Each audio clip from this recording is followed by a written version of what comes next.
Okay.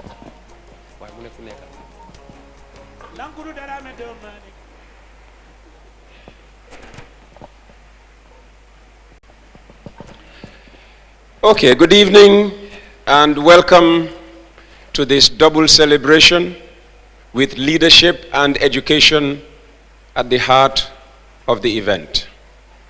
Now, most celebrations will have entertainment, food and drink on offer, and this one will be no different. After all, Hanadun Jayani organize. But also there'll be speeches, a lot of speeches, because speech or communication is central to both education and leadership. So you will see that on your program there is cultural performance of Kora and Ngoyan, preceded by lots of speeches. But before going any further, I would like to call on our two volunteers who are not the two people named on your program to lead us in prayer. First, the Muslim way. أعوذ بالله من الشيطان الرجيم بسم الله الرحمن الرحيم الحمد لله رب العالمين الرحمن الرحيم مالك يوم الدين إياك نعبد وإياك نستعين اهدنا الصراط المستقيم صراط الذين أنعمت عليهم غير المغضوب عليهم ولا الضالين اللهم زينا بزينة القرآن وأكرمنا بكرامة القرآن وشرفنا بشرافة القرآن وألبسنا بخلاءة القرآن وأدخلنا الجنة بشفاعة القرآن وعافنا من كل بلاء الدنيا وعذاب الآخرة بحرمة القرآن وارحم جميع أمة محمد يا رحيم يا رحمن اللهم اجعل القرآن لنا في الدنيا قرينا وفي القبر مؤنسا وفي القيامة شفيعا وعلى الصراط نوري وإلى الجنة رفيقا ومن النار سترا وحجابا وإلى الخيرات كلها دليلا وإماما بفضلك وجودك وكرمك يا كريم اللهم صل على سيدنا محمد الفاتح لما أخلق والخاتم لما سبق ناصر الحق بالحق والهادي إلى صراطك المستقيم وعلى آله حق قدر ومقدار العظيم اللهم ربنا ظلمنا أنفسنا وإن لم تغفر لنا وترحمنا لنكونن من الخاسرين ربنا آتنا من لدنك رحمة وهيئ لنا من أمرنا رشدا ربنا آتنا في الدنيا حسنة وفي الآخرة حسنة وقنا عذاب النار ربنا لا تزغ قلوبنا بعد إذ هديتنا وهب لنا من لدنك رحمة إنك أنت الوهاب إن الله وملائكته يصلون على النبي يا أيها الذين آمنوا صلوا عليه وسلموا تسليما صلى الله تعالى عليه وعلى آله وصحبه وسلم تسليما سبحان ربك رب العزة عما يصفون والسلام على المرسلين والحمد لله رب العالمين آمين. Thank you very much. Let us pray. Dear God, our Heavenly Father, we thank you for a day like this. We pray that whatever we do today, Father, shall be according to your will. Father, I pray you shall take control. Whatever we do from the beginning to the end, it shall be successful. Thank you for bringing us safe, O Lord, and I pray, O Lord, that this program goes successfully. Thank you, Lord. In Jesus' name I pray. Amen. Amen. Thank you very much.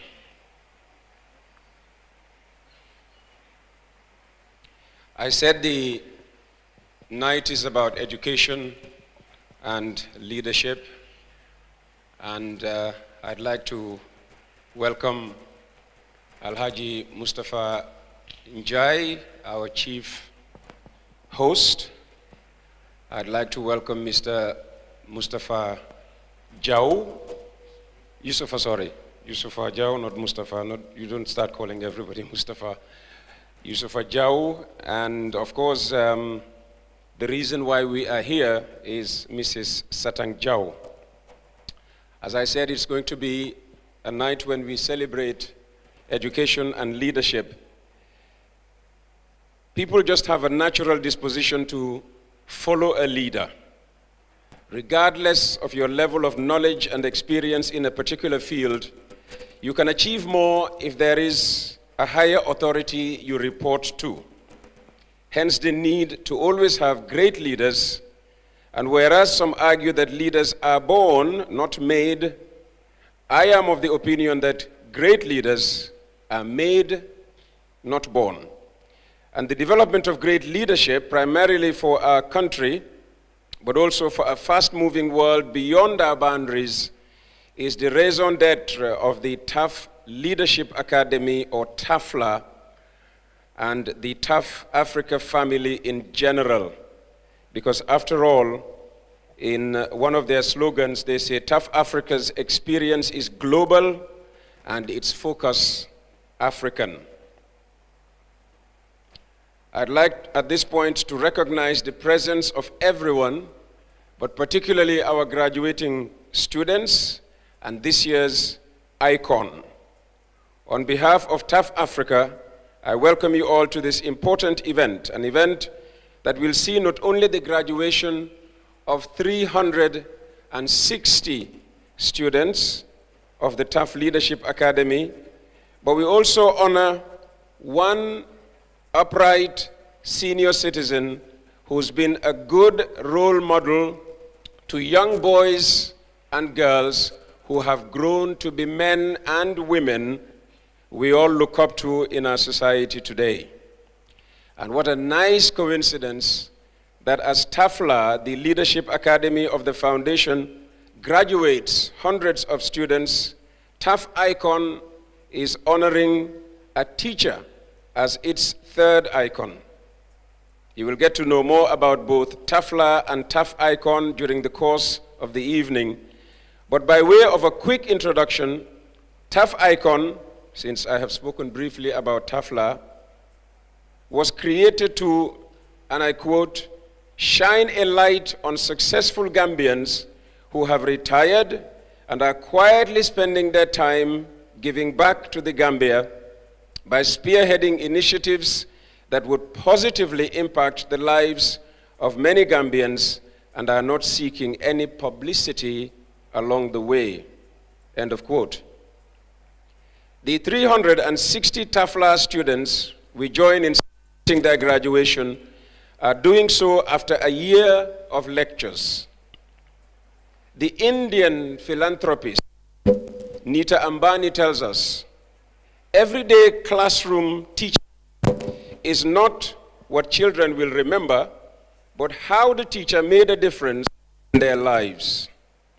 So tonight, alongside the graduation of this of TAFLA students, we are also paying tribute to a special teacher, and one of the finest her students have had the good fortune to know, Mrs. Satang Jao.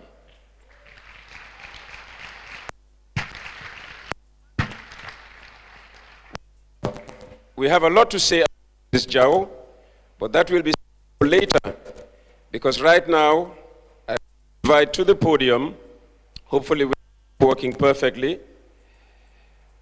invite, I said, not introduce, Alhaji Mustafa Njai, because I doubt there's anything to talk about TAF that you already do not know about him or his work. TAF is a household name not only in the Gambia, but also in a growing number of African countries, the reach of his TAF Africa global business. So without much ado, Alhaji Mustafa Njai for the introductory.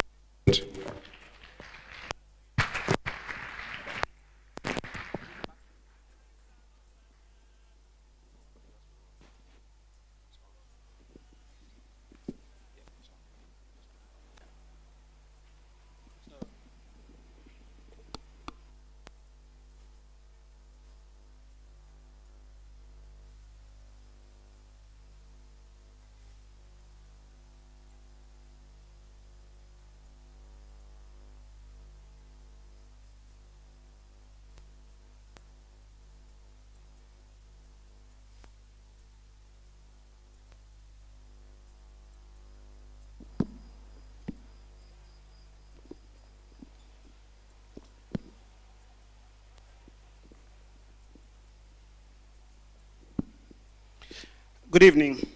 Thank you very much, Alaji Peter, as I called him. Madam Satang Jau, our recipient of the TAF icon for 2022. Mr. Yusufa Jau, the son of Madam Satang Jau. Distinguished ladies and gentlemen, dear fellows, I want to start to give you a brief rundown of why we are doing this. Maybe 5 years ago, when I turned 60, I tried to think about what I should do that will keep me busy or occupied upon my planned retirement. Planned, underlined.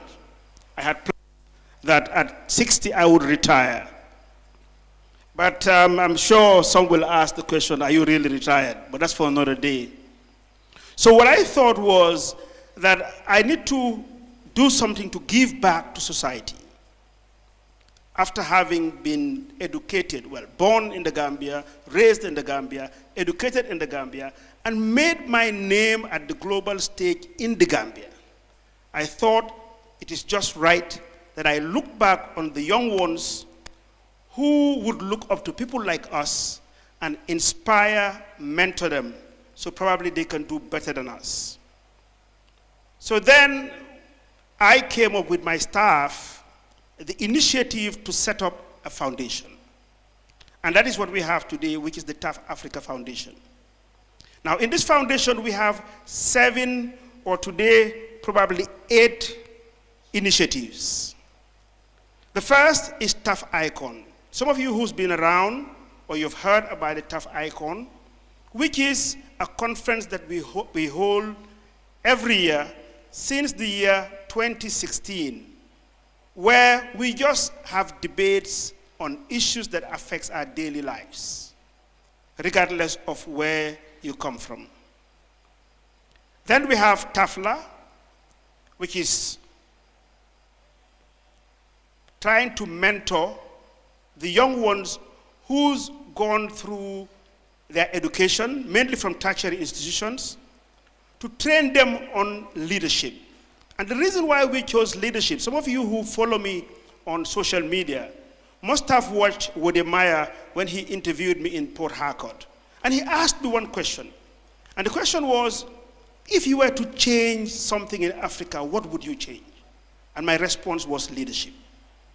So rather than probably complaining, I thought, look, what do we do for our future leaders? So we thought of setting up an academy where we've chosen 12 core values of leadership. So the way it's done, that we bring them into here and then bring in eminent Gambians who are highly respected, who will give them a lecture, 1-hour lecture on every value. Namely, I'm sure even for those who are of the older age, to probably take this home, it's coded ICE Fade Chip. ICEFADECCHIP. And that stands for 1, integrity. We think that as a leader, you should have integrity. Then commitment, empathy, futuristic vision, accountability, decision-making, empowerment, confidence, honesty, innovation, passion, and good communication. So we bring in these lecturers to talk to them, and it's once a month. They deliver a 1-hour lecture, ask them to prepare a paper which is submitted, and after the one-year training program, they are honored like today, given a certificate of achievement. Now at this juncture, I would just like to recognize and also probably thank those lecturers that has been with us since 2019. And they are namely Mr. Mohamed Jagana, Mrs. Ndeye Aissatou Njai, Mrs. Oli Dibawada, Mrs. Ami Bensouda, Mrs. Fatou Diagne Senghor, Mr. Shola Mahoney, Mrs. Awa Mary Khan, Mr. Malik Khan, Mr. Aki Allen, Mrs. Aida Drame, Mrs. Lucy Fai. Those were the lecturers for 2019-2020. Then in 2020-2021, we had Mr. Usainu Ngom, Mrs. Oli Dibawada, Madam Fatou Sanyang Kinte, Dr. Basil Jones, Dr. Karamo Sonko, Aji Kumba Dafe, Mrs. Jama Jack, Mrs. Musuba Koto Sao, Dr. Keba Marina, Mr. Mohamed Jagana again, Dr. Aissatou Bijob, and Mr. Lamin Manjang. Now this last cohort, which is for 2022, we had Mr. Usainu Ngom again, Mr. Halifa Salah, Dr. Ramunjai, Mr. Mohamed Jagana, Aji Kumba Dafe, Dr. Ismail Abaji, Mr. Momar Tal, Mrs. Ngilan Senghor, Mr. Peter Gomez, Mr. Fadi Hosaimi, Mrs. Mam Yasin Sar, and my humble self. So obviously,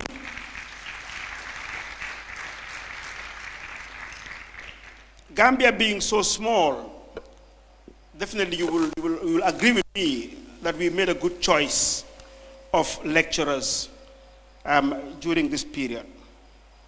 Now, the Leadership Academy started in 2019 with only 50 in the first cohort.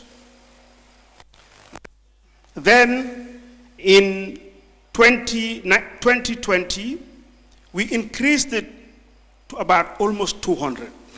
So it was multiplied fourfolds. And today, we are graduating 365. We had actually about 2,000 applicants, and they had to be screened. So probably next year, it will be bigger. And our target is within the next 5 years to at least train about 2,000 fellows. Now, the reason we are doing this is that we expect these fellows that when they find themselves in a position of leadership, they will at least remember some of those key values of leadership. So I feel very proud these days. I walk into offices and I am met by these young men and women, and they will say, Uncle TAF, you don't recognize me, but I'm one of the first cohort, and I feel good. I'm proud of this. That's on the Leadership Academy. Now, the main event real today is the TAF icon. That's why we didn't have any banner of the Leadership Academy. And we are honoring a woman who was my teacher. I went into Gambia High School in 1969. And Auntie Satang Jau, Madam Satang Jau, was there with Uncle Charles as teachers. So I'm sure in one part of the hall, they look at me, although they call me the youth man, but I am a senior citizen. But still, as a senior citizen, I have my teacher sitting here. And she taught from 1966 to 1994. That's a good period. With integrity and all that it takes to bring her here today, from being probably an ordinary teacher to the Minister of Education in the Gambia. So she went up the ladder. She went up the ladder, step by step. One of the sayings, one of my quotes, those who follow me on social media can see the tough quotes. And one of my popular quotes is that, and for the young ones, life is more of a ladder than an elevator. That in life, you take things step by step. You don't just go to the ground floor, press a button, and find yourself at the top floor. And that seems to be the norm these days. There's a common word that I hear very often, Uncle Tab, I want to be inspired. I think this word was absent during our time. that you have to work it out. You need to be there and take one step at a time. So without much ado, I'll wait until the citation comes, and we'll read the citations, why we chose her. She's the third after Mrs. Janet Bajan Young, and then Mr. Okodrame. So she's the third. As Peter said, if you're not 70, you are not qualified. You need to be tested. And she has been tested. So let me just thank those who made this happen, both at the foundation level and also on the TAF Leadership Academy lectures. As you can see, we're in this hall today, which is owned by Madam Amilet and Mr. Modundao, the Paradise family. So we have had 12 lectures here, and it's gratis. We have not paid one single penny for this. So we owe the family a deep sense of gratitude and appreciate them. That when, and the lesson to learn here is that when you start good, others will follow. We've done everything possible to pay for this, but they have refused. In some cases, they have even returned our checks. So it doesn't cost us much these days. So we need to appreciate them and thank them for this. I would also like to thank the lecturers, I've already named them, for the time they have taken to give the lectures to these kids. My staff, obviously, especially for the foundation, Abyss.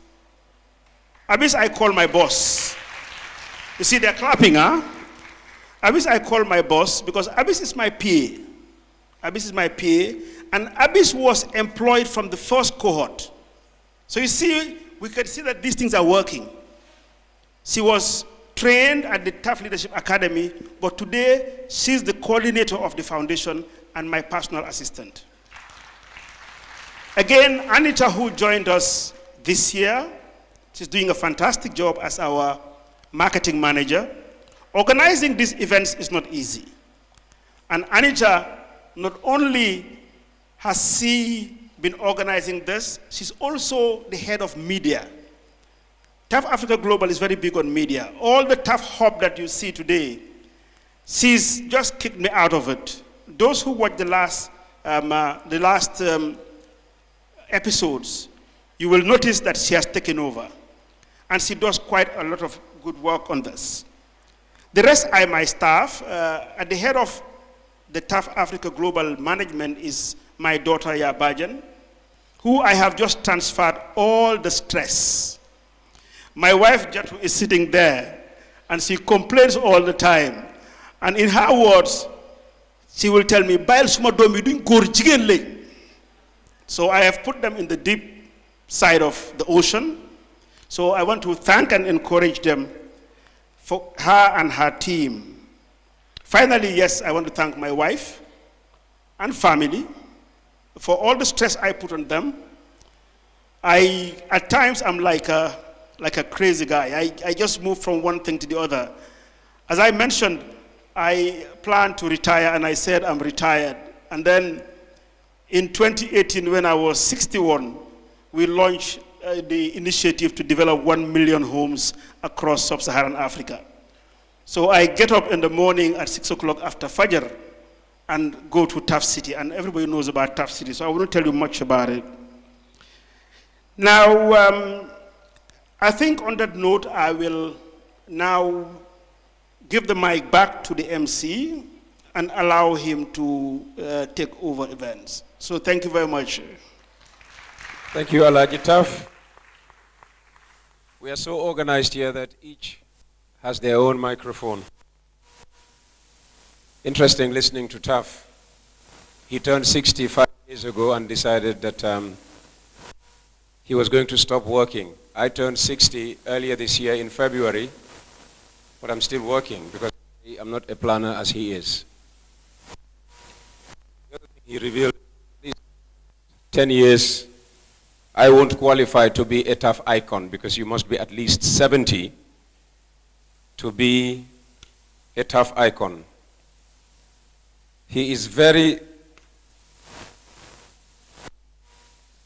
very kind, because he's assuming that we will all live to be at least 70 and beyond.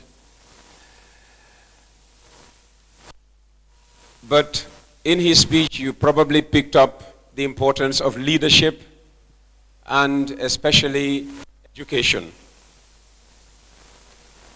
And you don't talk education without talking about teachers, mentors. They are important because clearly teachers contribute to the well-being and success of future generations. And the more teachers see themselves as valued by society, the higher, according to one study, students rank among the top performers. A teacher takes a hand, opens a mind, and touches a heart, it is said. That's why tonight we recognize and reward the hard work of 365, as we were hearing, not 360, young men and women who toiled for a year to earn their certificates. But as earlier indicated, we are also here to pay tribute to a special teacher, and one of the finest many of us have had the good fortune to know. Because of her long years and commendable work in education, as Mr. Njai has just been telling us, Mrs. Satang Jau was rightly chosen as the keynote speaker for this TAFLA graduation ceremony. Again, we will desist from saying much about her for now, because A, we don't want to take the focus away from the students she is about to address, and B, she'll be the focus of the second part of the ceremony. So, graduating students, parents, lecturers, ladies and gentlemen, join me in welcoming to the podium the soon-to-be awarded TAF icon for her speech to the graduating students. Mrs. Satang Jau, please.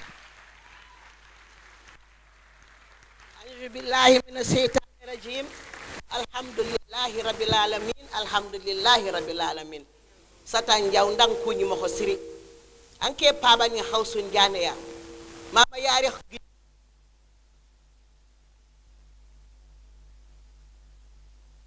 Put her mic on, please. anda sunda bari leg. Put her mic on. Wati taf.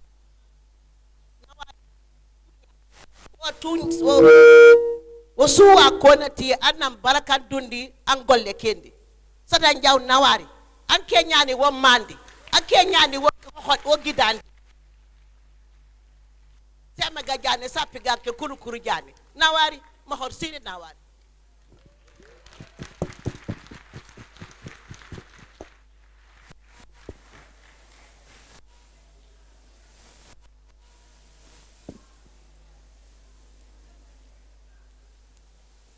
Bismillahi Rahmani Rahim. Alhamdulillah, Alhamdulillah, Alhamdulillah. Is it coming up? Chairman, dignitaries here present, my family and well-wishers. That was my sister trying to praise me and my family, the Semegajani family, just before I address this gathering. Thank you very much, Auntie Mama Yari Jani. Thank you, Mama Yari Jani.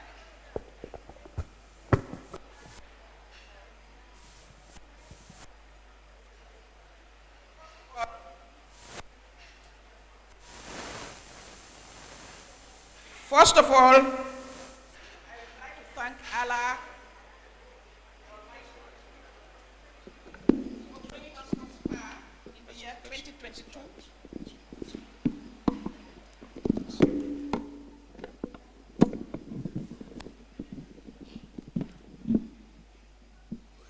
Okay. First of all, I would like to thank the Almighty Allah for bringing us all together thus far in the year 2022 to witness this memorable occasion. I take this opportunity to commend TAF and his dedicated staff for organizing this event, to honor me as an individual who has contributed my modest quota in the development of education in the Gambia.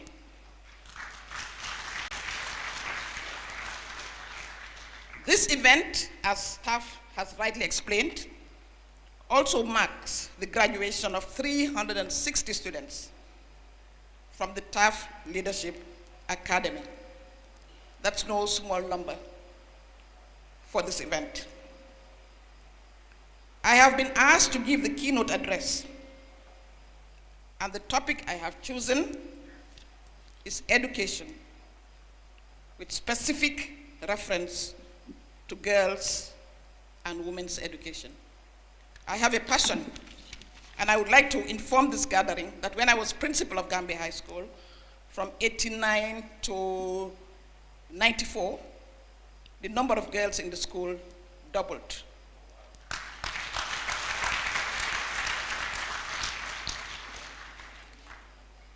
The importance of educating girls has been extremely and extensively researched and documented.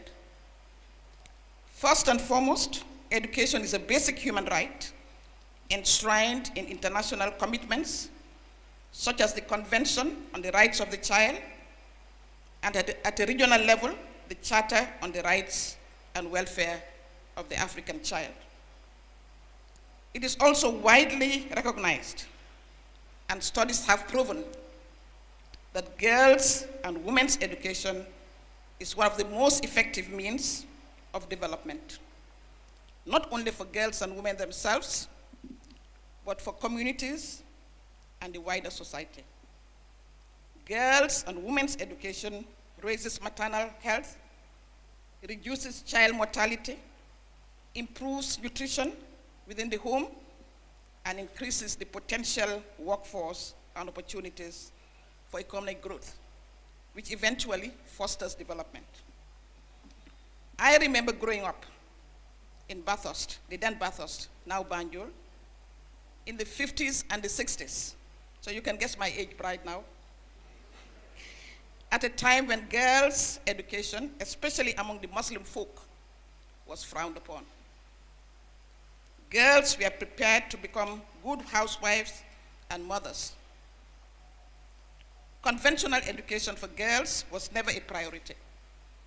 And as a result, many girls were never given the opportunity or the chance to enter the classroom.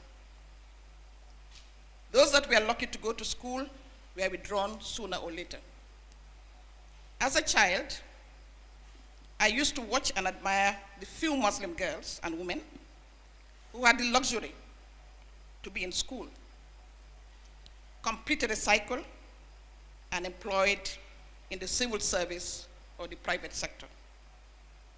They included, excuse me to mention a few names, Auntie Joanna Mbaye, Aji Amindoy, Aji Hadifun, Aida Gaylet, Ramatulai Seka, Ami Jao, Jojo Cham Kinte, Matinjai, Awalum Jai, Yanene Kan, and Rohi J. The list is not exhaustive by any means. May the souls of all those who are no more rest in perfect peace. I have singled out these women because they had to break the traditional barriers confronting them in their educational pursuits. But I think it's not out of place to mention others like the late Auntie Harriet Ndau, Auntie Louise Njai, Auntie Harriet Ndau, the first woman to start a private school. Auntie Louise Njai, the first woman to become Minister of Education. Nyima Satasane, the first female parliamentarian. That's how we used to call them in those days, not National Assembly members. Auntie Florence Mahoney, Dr. Florence Mahoney. Dr. Palmer, Mrs. Palmer, School of Nursing. And many others.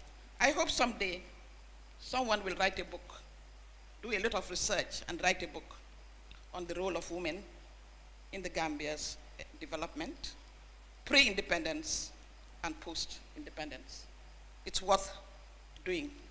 And I challenge you, the graduates, and others in the University of the Gambia to take up this challenge. We tend to forget that our women have played a very, very important role in the country's development before and after independence. I was lucky to be among the Muslim girls coming from a very traditional home to receive Western education. My cousins, my female cousins, who were 3-4 years older than me, 5 years older than me, never went to school. I enrolled at St. Joseph's High School and completed in 1960. Then I went to the then Gambia High School, just formed in 59, and did my 6th form before proceeding to the University of Sierra Leone, Forobe College. And I was among 5 girls. I was the only Muslim girl at the time, among 5 girls to start my studies at Forobe College. I then entered the teaching field, rose to become a principal 1989 to 1994, and eventually became the Minister of Education 1994 to 1998, before retiring on health grounds. Attaining higher education for myself was without resistance, especially from my aunts, my bajans, my yumpangs, etc. They felt that I should stop schooling and be prepared for marriage and motherhood. This was the status quo in the Gambia for a very long time. So I'm greatly indebted to my late dad, Honorable H.O. Semega Jammeh of blessed memory, for sending all his 7 daughters to school. He was a very enlightened politician.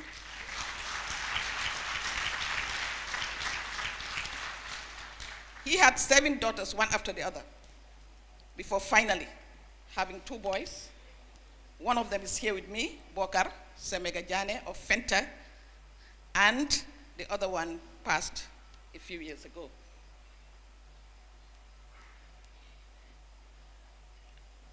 One of the main problems facing, or one of the main challenges facing the education of girls was poverty and male child dominance.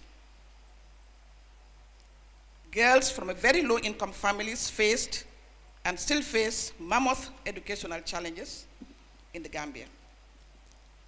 With very limited resources at family level, boys will be given priority over girls, and girls will have to stay at home, even in cases when they are doing better. Also, girls could be offered material benefits, married early, and thus, in many cases, could result in early marriages and pregnancies. This is more evident in very poor neighborhoods, in and around urban and peri-urban areas. Moreover, in large households, there are lots of domestic chores to be done by the girl child, coupled with schooling. In many parts of the Gambia, there is still a strict division of labor between boys and girls. In most places, girls work more in the home and marketplaces than boys. They work in the fields, clean the house, fetch water, and help their mothers care for their younger siblings. Many girls, therefore, are more likely to be confined to the household to help with domestic work than go to school. This, at the same time, was regarded as education, and indeed it was education, as a preparation for marriage and family life. And we know that this existence of these gender-differentiated roles continues to exist. These bottlenecks girls face resulted in wide disparities in enrollment, retention, and performance, engendered by traditional beliefs and practices.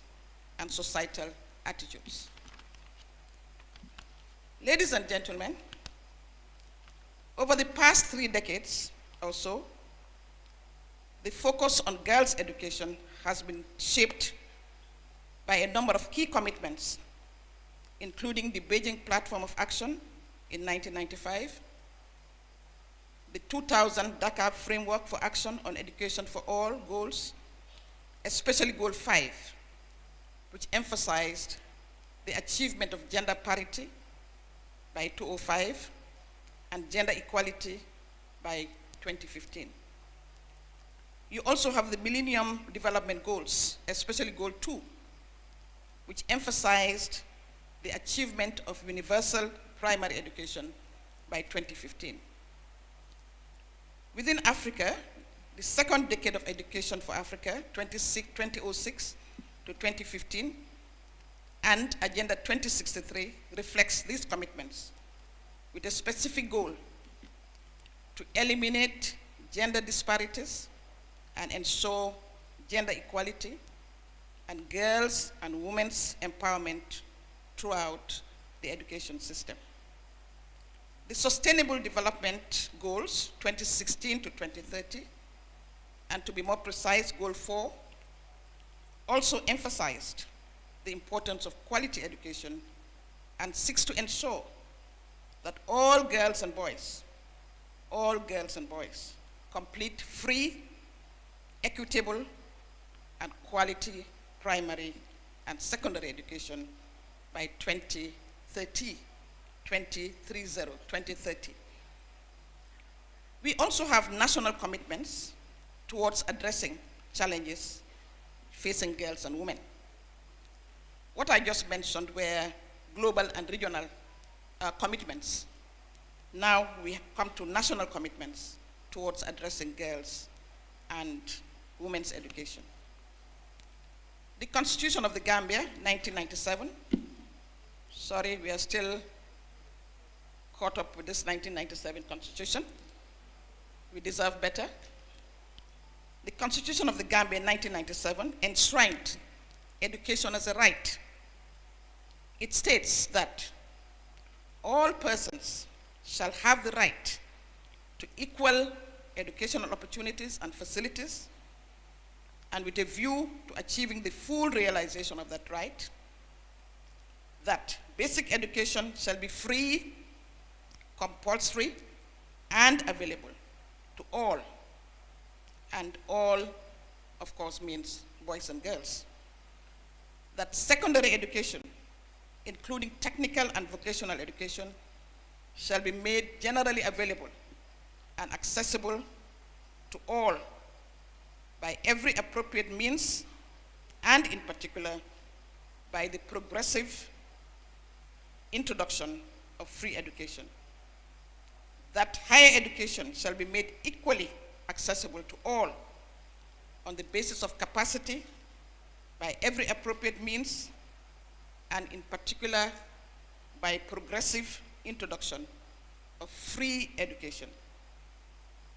That functional literacy shall be encouraged or intensified as far as possible. And finally, that the development of a system of schools with adequate facilities at all levels shall be actively pursued. I was quoting from the Constitution of the Gambia, 1997, which enshrined education as a right for all, irrespective of gender.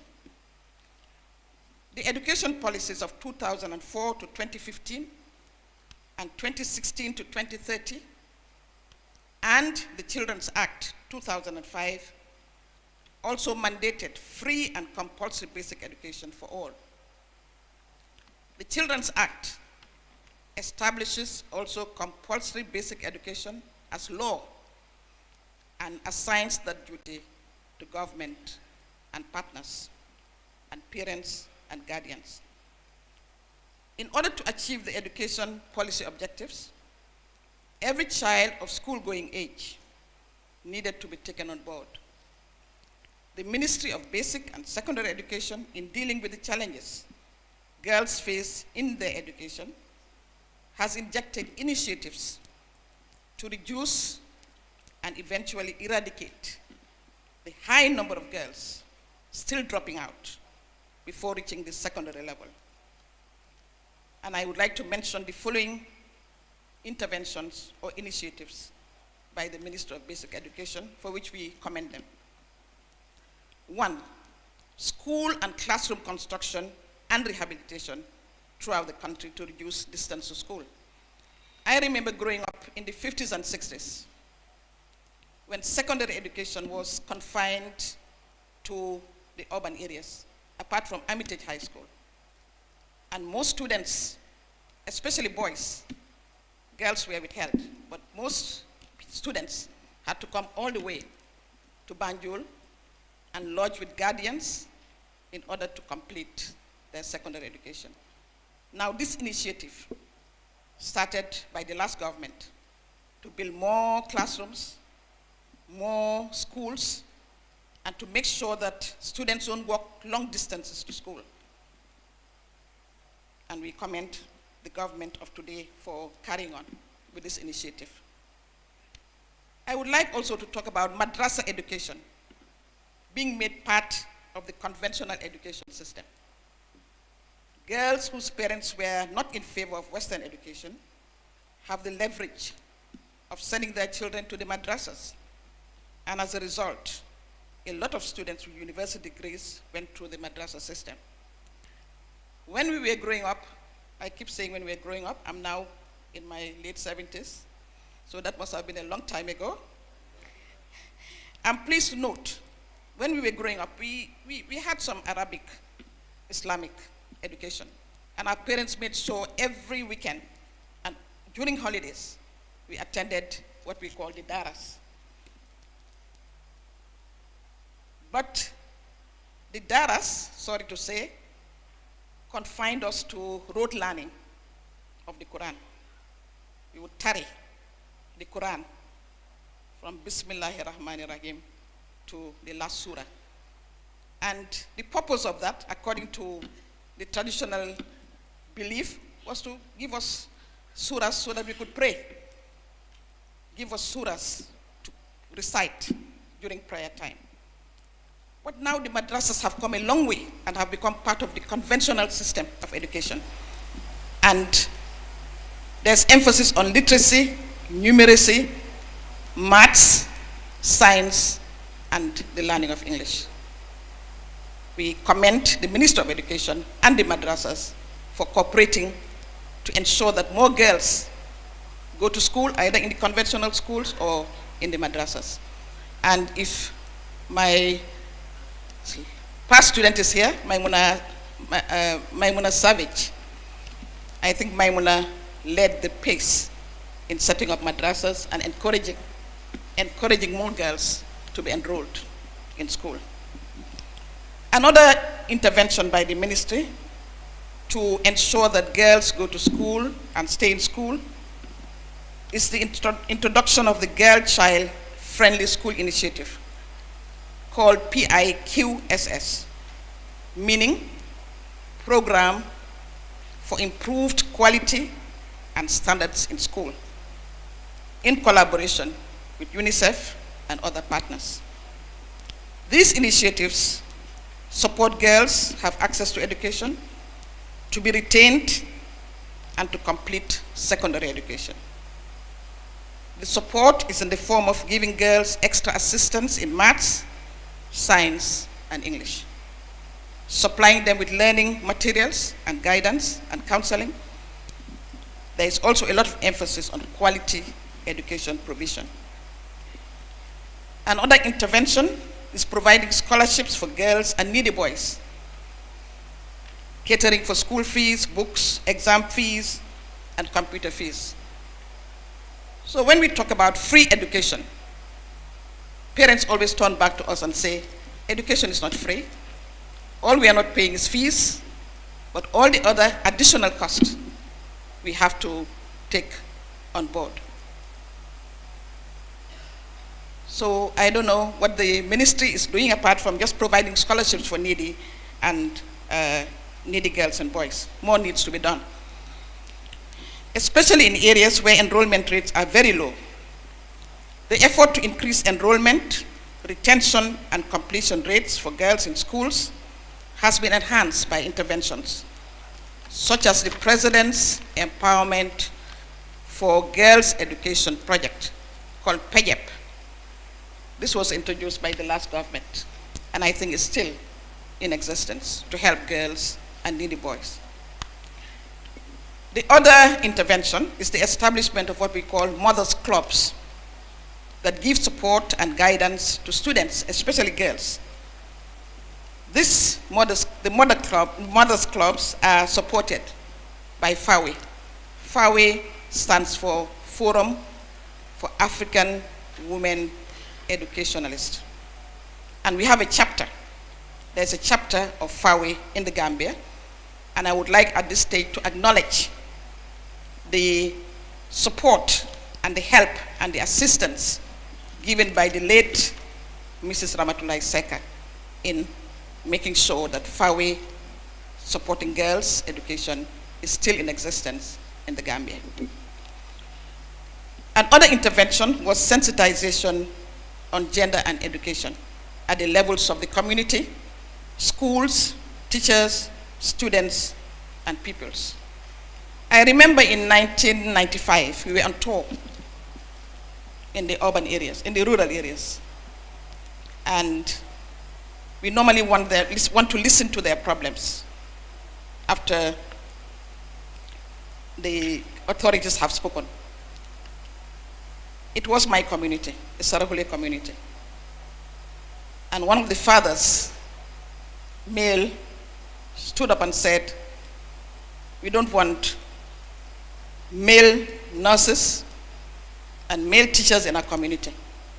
We don't want male nurses to attend to our wives. And I turned back to him and said, it's up to you, you can do it. And he said, how? I said, send your daughters to school, and they'll come back as nurses and teachers. They'll come back as nurses and teachers and serve your communities and other communities. And he just looked at me and just nodded. And I would like to say that that community now, my own community, Sarahule community, are really very fervent in sending their girls to school. So sometimes they just don't understand, and we have to sensitize. We have to explain, sometimes at great length, what their role is in assisting the ministry, assisting the government to educate their children. Education is everybody's business. It's not just for government. It's everybody's business. So the point was taken by that community. And as I've said, they're all now sending their girls to school and asking for more classrooms and more schools. Another intervention by the ministry was take our daughters to work programs. This program brings girls and professional women together. Professional women would spend a week with girls who are chosen from every region, from the 7 regions. And during the week they are together, girls will be staying with these women, and the professional women will expose these girls to the work they do in the office and also at home. This has really helped girls to understand that you can be a teacher, you can be a mother and wife, as well as be a professional career woman. It also gives the girls the eye-opener to the world of work and parenthood. It's not easy, but people like me and others had to juggle the two. Being at home, being a good housewife, a good mother, and also giving your best to your career, whether teaching or nursing, whatever. Another initiative by the ministry is supply of sanitary pads to girls.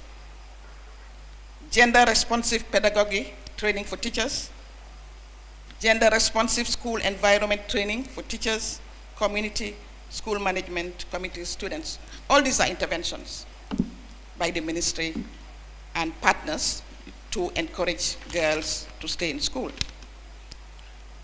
Ladies and gentlemen, there have been some achievements registered at the national level. Gender parity was achieved at the lower basic, what we used to call primary, in 2005, and at the upper basic level in 2015, and also at the senior secondary school. In the early days of Gambia High School, the girls used to sit in front, and the boys would sit at the back. But as soon as you enter the classroom, in the early days, I'm talking about the 60s, you would notice that there were very few girls and more boys. You wouldn't notice it in St. Augustine's or St. Joseph's because they were all girls school or all boys school. But in Gambia High School and other primary schools around the country, as soon as you enter the classroom, all the girls in front, few, and all the boys at the back. This has improved, and we now have gender parity, girls and boys in equal numbers. The share of higher and tertiary education students enrolled has improved, and I'm reliably informed that right now the share of female in the tertiary sector is 44. I have a lot of statistics, but I won't bore you with that. Stands at 44.79%. 44.79%.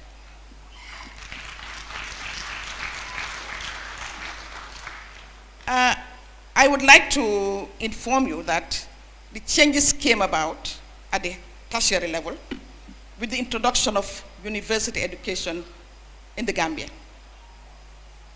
As I told you before, when I was going to Furube, I was the only Muslim girl. There were many more who qualified, but somehow or the other, because of the progressive nature of my parents, I was allowed to go. But with the university extension program, which I started in 1995, the UEP, we call it UEP. This was a collaboration with the University of St. Mary's University, Nova Scotia, Canada. We went into some sort of agreement, and they would bring their lecturers, their professors to the Gambia on occasional basis to offer us limited courses. The courses were very limited, and we were being criticized for that. But at least that was the first foundation of university education in the Gambia. They were offering courses in economics, in mathematics, in science, in physics, and the like. When the university extension program phased out, my successor in the Ministry of Education, Anne Therese Nongjata, started the real University of the Gambia. And today, we are proud that the Gambia has its own university, and many Gambians can access quality university education here in the Gambia before stepping abroad. Before stepping abroad to do their masters or their PhDs. I'm just wondering whether any member of the UEP extension program, anybody is here today? The University Extension Program, people like Yankuba Dabo of the GRA, and others. But just to show you how bringing education to the doorsteps of the communities can help girls access tertiary education. Ladies and gentlemen, after the education policy review in 2011, strategic focus areas for moving forward included access of the most marginalized, transition to secondary education, and 3, improving the quality of education by dealing with the following challenges. I've also mentioned direct school fees and indirect costs of education remains one of the most frequently cited challenges to children's enrollment and retention in education. Indirect costs include uniforms, textbooks, travel costs, and travel time, I would add, in this day of congestion, and school management, committee charges continue to make education unaffordable for many families. This has a particular impact on girls, as economically driven decisions for poor families usually favor sending boys to school because of the perceived and real future economic and social benefits. Attempting to tackle these issues and barriers to gender equality in education requires a holistic and coordinated approach within schools, across the education system, and within communities and the wider society. Despite the achievements registered in the education of girls and women at all levels, primary level, secondary level, tertiary level, women and girls are still underrepresented when it comes to employment in the public sector. In the cabinet, as you all know, there are only 3 female ministers. And that's a dismal 14% out of 2021 ministers, only 3 are female. There's no shortage, and I'm sure you'll agree with me, there's no shortage of qualified women to fill certain positions in the cabinet. At the National Assembly level, we have 5 female National Assembly members out of 57 or so. That's also a dismal 8.2%. As an educationist, if I were giving marks to government for this underrepresentation, I would say they have failed dismally.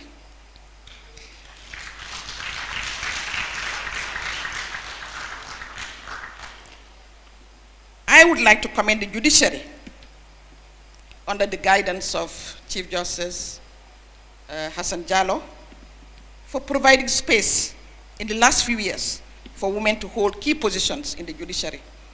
Just a few weeks ago, there were three promotions of female members of the judiciary to the position of appeal, to the position of judges of the appeal court.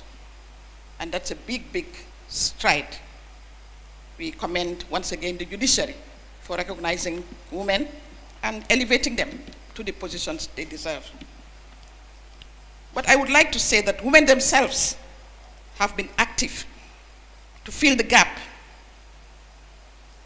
They have been active as entrepreneurs in vital areas, thus providing employment for themselves and for both men and women. These areas include commerce, construction engineering, fashion design, catering, farming, horticulture, and the list goes on. The input and contribution in this area by TAF Global continues to be appreciated by many in this whole venture by the private sector. The private sector is doing a fantastic job, and we want to commend them. In fact, this beautiful hall we are sitting in today is an achievement of private sector initiative.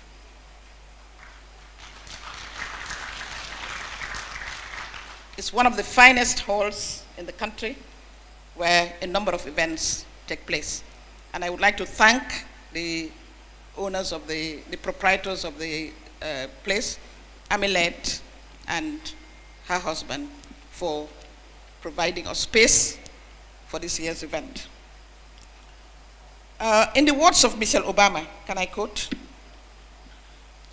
The input and contribution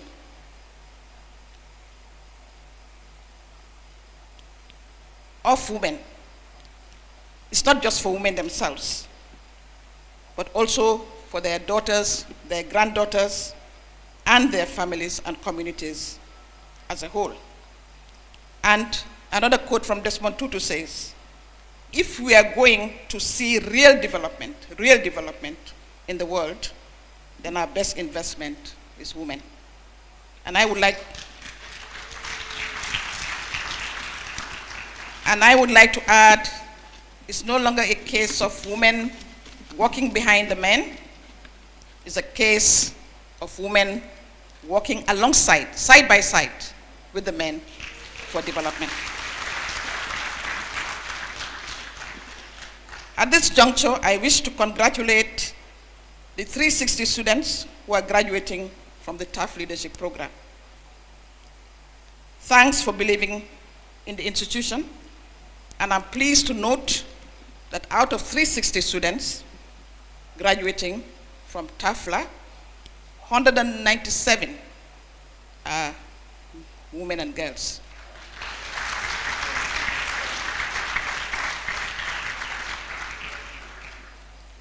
And I would like to offer a few words of wisdom, advice as you continue your life's journey. Respect. For me, it's key. I love respect. I value respect. And I believe in giving respect to everyone. Treat everyone as you would like them to treat you.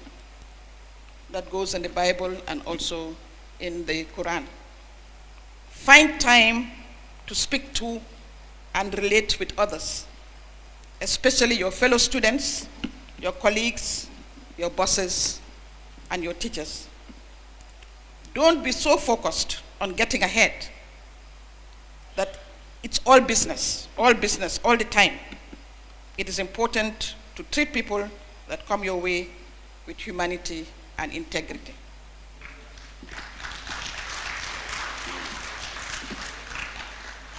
Another key characteristic we should try to develop is perseverance. I notice in this world of ours, we are all in a hurry, especially the young people. The young people always in a hurry to get going. I stayed in the teaching field for almost 20 years, rising gradually before I reached the position of principal and then minister. But that takes perseverance. It takes perseverance and strong will. Don't get discouraged when a job you want to have doesn't come your way. Don't give up.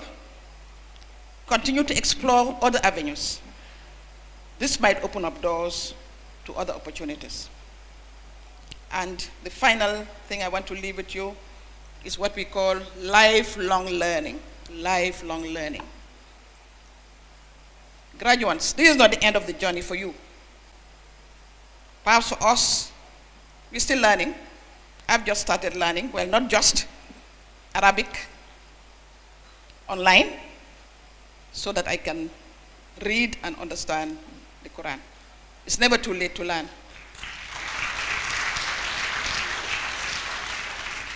Once you have your mental faculties with you, as I say, never too late. Never stop learning, even when your student or university days are over. There are always more opportunities to grow and to learn. Not to grow physically. Some of us never grow physically after a certain age, but at least to grow mentally, educationally. Finally, graduates, lead a positive life, live a productive life, and avoid all the harmful influences which will hinder your progress in life. I'm sure you know what I'm talking about. I don't have to delve into it. But there are so many harmful influences in our society. Sometimes we just wonder what's going on, especially among the youth, who are always complaining there are no jobs. TAF is an example. And others. You can learn, you have a lot of role models. TAF has just said that you had a lot of teachers during your one-year program, and I'm sure they have left you with wise words about about persevering and avoiding all the harmful influences in your country. Make your parents proud. Your parents are getting on in years, 50, 60, 70. Don't make them, don't add to stress, don't stress them. Make them proud of you by avoiding all these harmful influences. Once again, I'll be coming back. TAF believes in phases. Phase 1, phase 2. So I've noticed that TAF has put me on for phase 2. So I won't thank anybody now until we come to phase 2.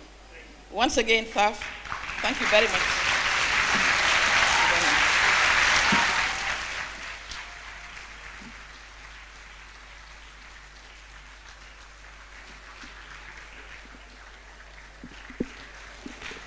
Thank you very much.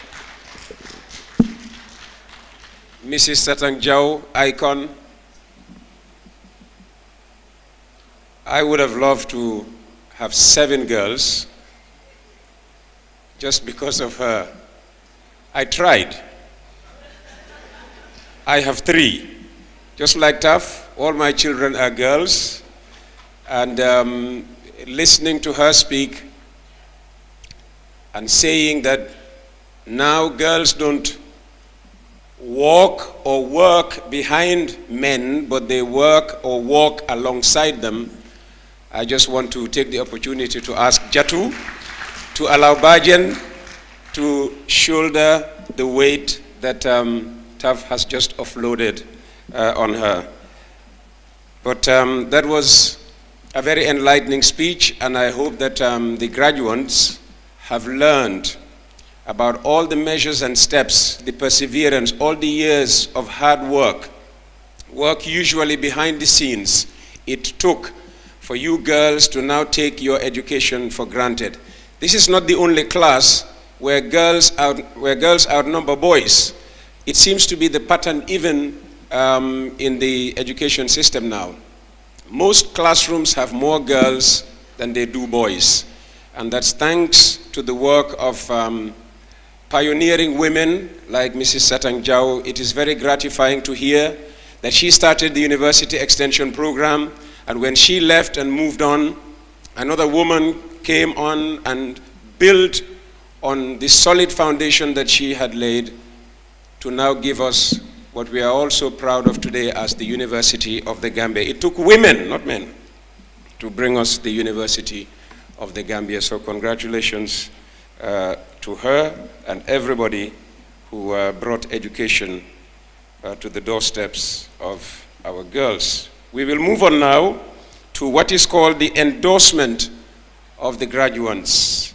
And what it means really is Alhaji Mustafa Njai, Alhaji TAF will from here call out the names of those of you who are graduating, and from your individual positions you just stand up to be acknowledged. There will be no certificates given today, they will be given later on, because if we are to give out certificates, not even midnight, we'll complete the process. 360, what, 465? So without much ado, Alhaji TAF.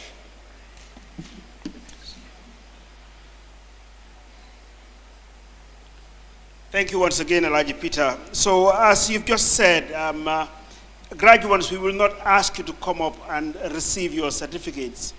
So, I just call out your names, and when I call your names out, just stand up for acknowledgement. I'll start with Abdullah Ba, Abdul Aziz Banda, Abdul Aziz Sow, Abdul Karim Keta, Abdul Karim Sanyang, Abdul Aziz Baji, Abdullah Ba, Abdullah Biba, Abdullah Ndau, Abdullah Ture, Abubakar P. Bundu, Abubakar Jiba, Abubakar Makalo, Adam Sanyang, Adama Awaba, Adama Baji, Adama Bob, Adama Jeng, Adama M. Ture, Aji Rohimbai, Aisha Jallo, Alhaji Ba, Alhaji Wada, Alasana Cham, Alasana Drame, Alasana Janne,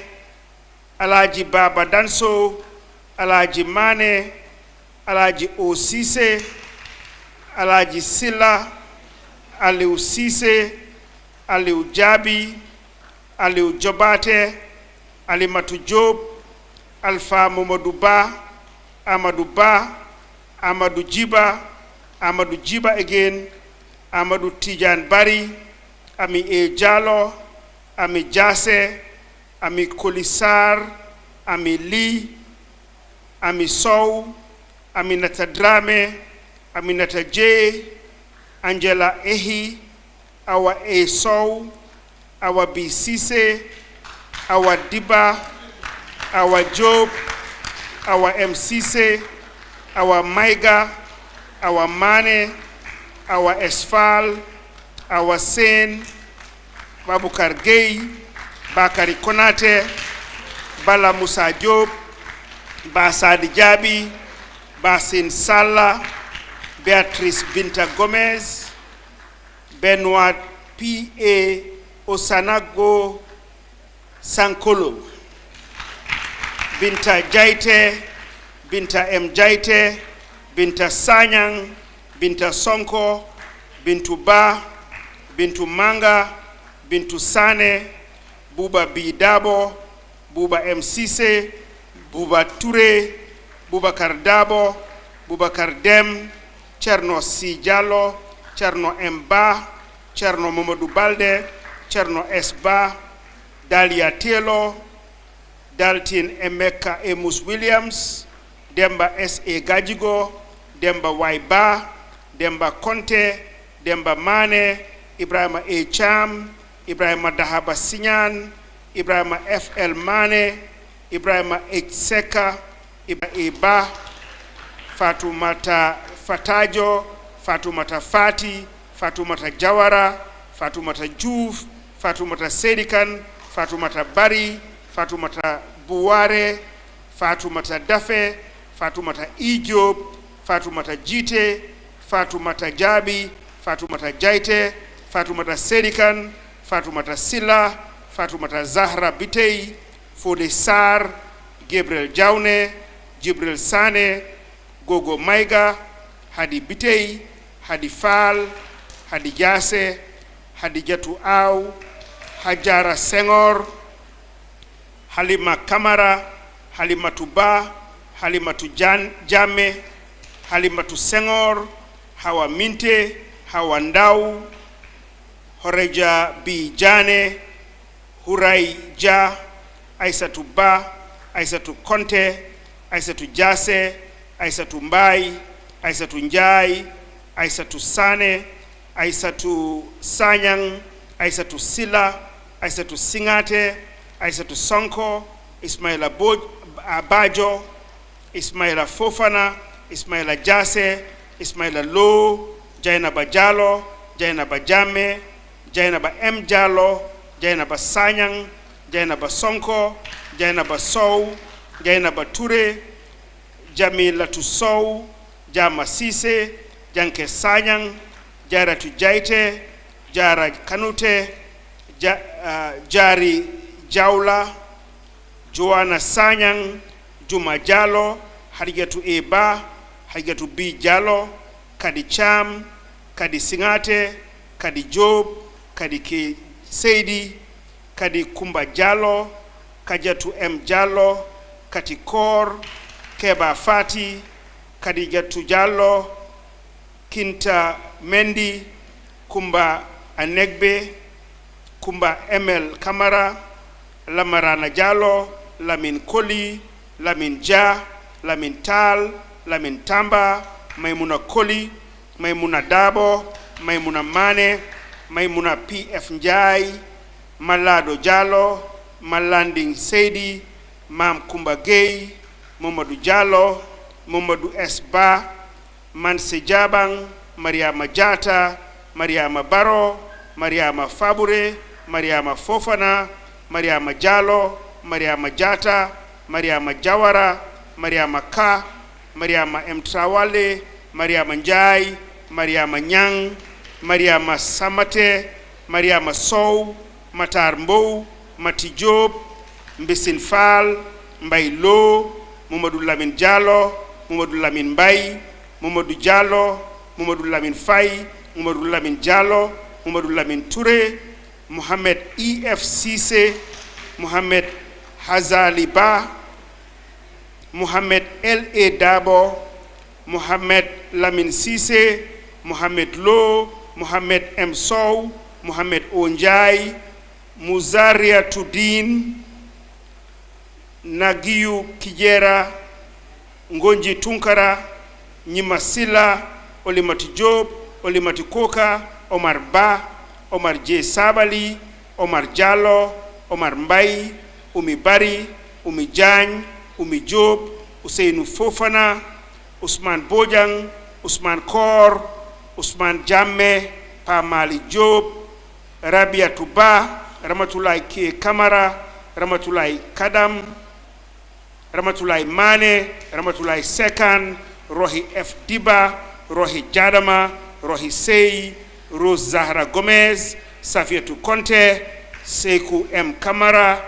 Seynabou Diasse, Seynabou Ngak, Seynabou Ndiaye, Seynabou S Mbaye, Aji Rohi Diop, Seni Baro, Seni Kora, Seni Sisao, Salifou Diallo, Seli I Marena, Seli Kujabi, Sali Kujabi, Sali Sanyang, Sambang B Silla, Sambu Diba, Sankum Jaju, Sana Balde, Sana F Kuyate, Sana Fati, Sheikh Omar Diallo, Sheikh Omar Jangha, Serif I Jaju, Siaka Dafe, Siaka J Sao, Siaka Jaite, Silas Job, Siman Lo, Sirambalo, Suleiman Fay, Suleiman Mbow,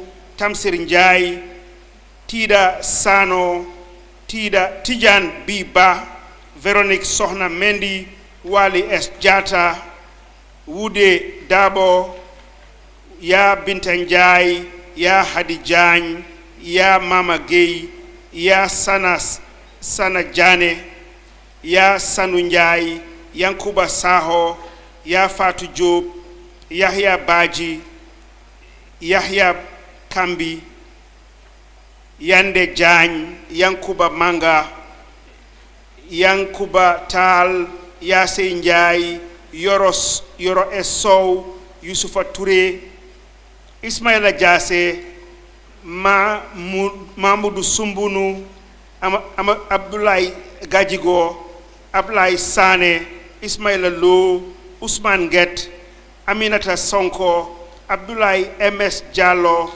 Aminata Sonko, Aminata Khan, Mami Njai, Mariama S. Mane, Binta Diallo, Awa Touré, Sadou Bari, Seni Sila, Fatou Bintou Sanyang, Ndey Mariam Diouf, Aliou Diop, John Saba Dramé, Moussa Fall, Amadou Demba, Yama Sise, Binta Khan, Baji, Aïssa Diasse, Maguette Sanyang, Moussa Sila, Adja Singate, Sadou Bari, Ismaila Balde, Maria Masuno, Jainaba Sonko, Katim Touré, Mami Sira Jany, and finally but not the least, Abdou Karim Keta.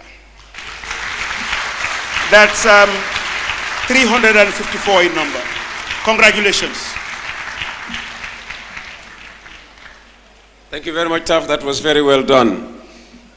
If we had gone on with the award of certificates, and we said at least 1 minute for each graduate, we would be here for at least 6 hours.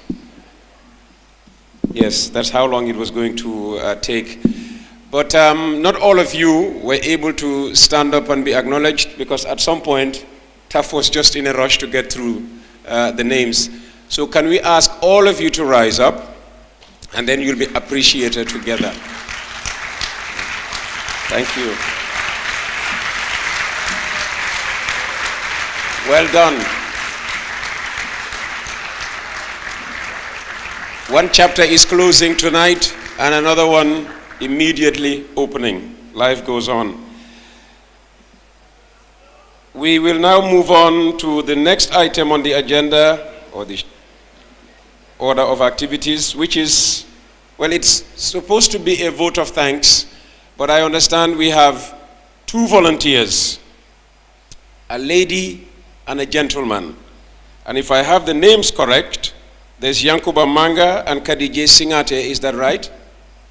So can we have Khadija Singate first? Where's Yankuba? Okay. So let's have the lady first. And then the gentleman.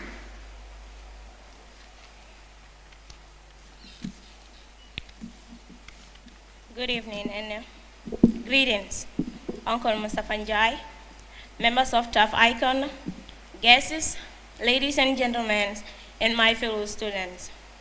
Thank you for this great honor and privilege to say a few words. I see before me all these faces brimming with excitement about the promise of tomorrow, which is a wonderful sight to behold. The leadership have encouraged us, support us, but most importantly, giving us the building blocks to face new challenges. This is indeed a magical moment for us and also our family. I would like to start by thanking our lecturers, TAFLA staffs, and most importantly, Uncle Mustafa Njai. We shall remember our graduation vividly, and I would like to thank you for your support, guidance, and generosity over the past 12 months.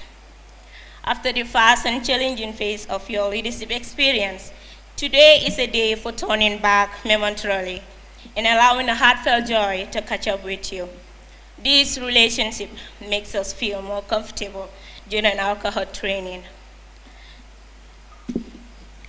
We are excited about what they taught us, excited to share our passion and knowledge, and that excitement is contagious.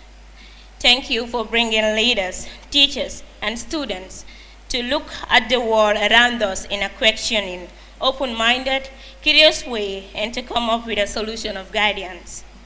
For tomorrow is pregnant, but with these core values of leadership, one will face it without fear, but with courage.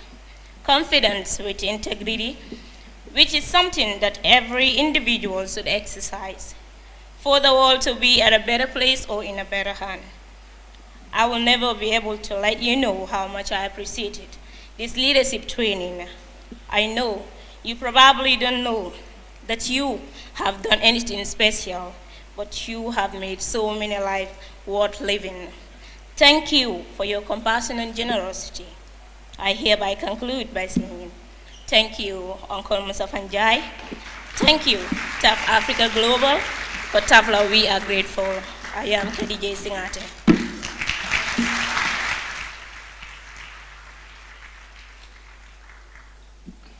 Yes, I first, on behalf of my fellow graduates, I extend a hearty vote of thanks to our chief guest, Ms. Satanjao, who spare her time, busy schedule to generate the occasion today.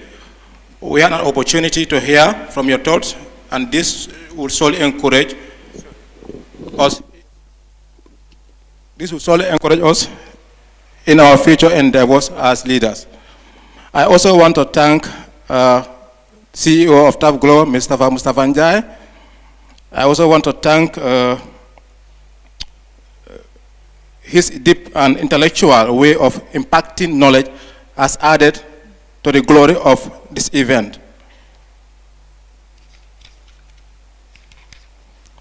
Now today we have got a lot of information which truly help us in our life as young leaders. We have no words to offer gratitude for your value present from day one till the final day of this training.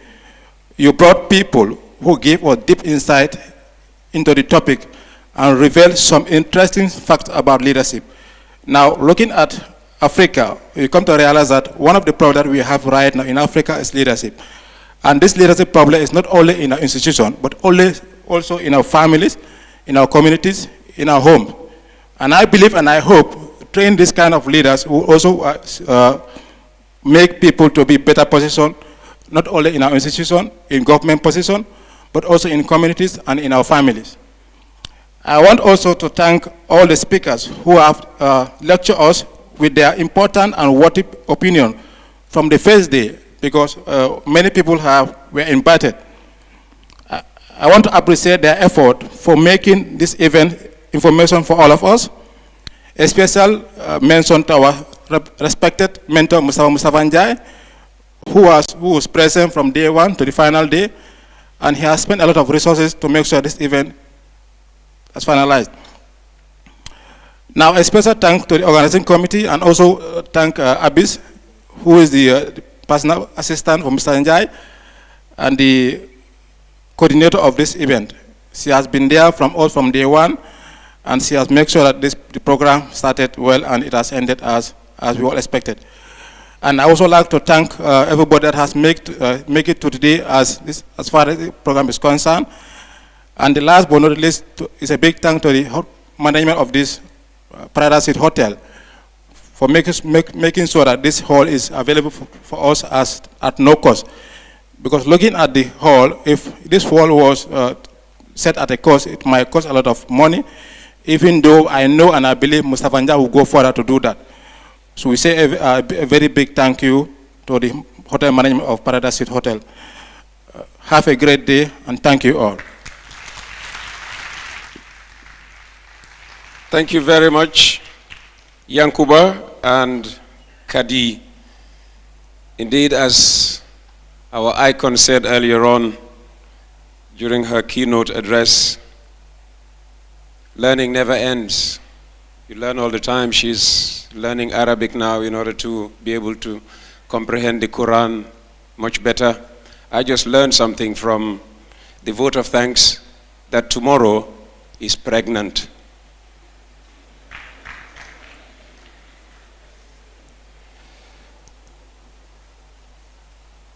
And now to the second part of the evening, and we are in a race against time because TAF fears that once we get to Timis time, the hall will start emptying because people have to go and perform their prayers.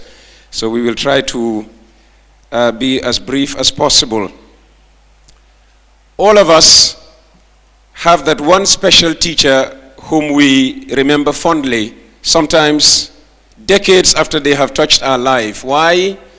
Because they made an impact in shaping who we are and contributed significantly to who we have become.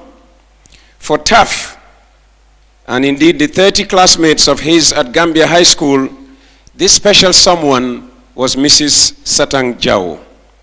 As a teacher, she was 100% authentic. She lived her values every single day. What you saw was what she was, no artifice, no pretense.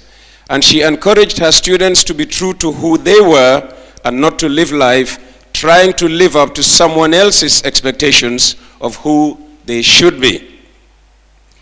Celebrating academic icons while they are still alive is unquestionably one of the best ways to reward service to the nation, contrary to the age-long belief that a teacher's reward is in heaven. Tonight, right here, we are going to honor an academic icon who thankfully is still with us and among us.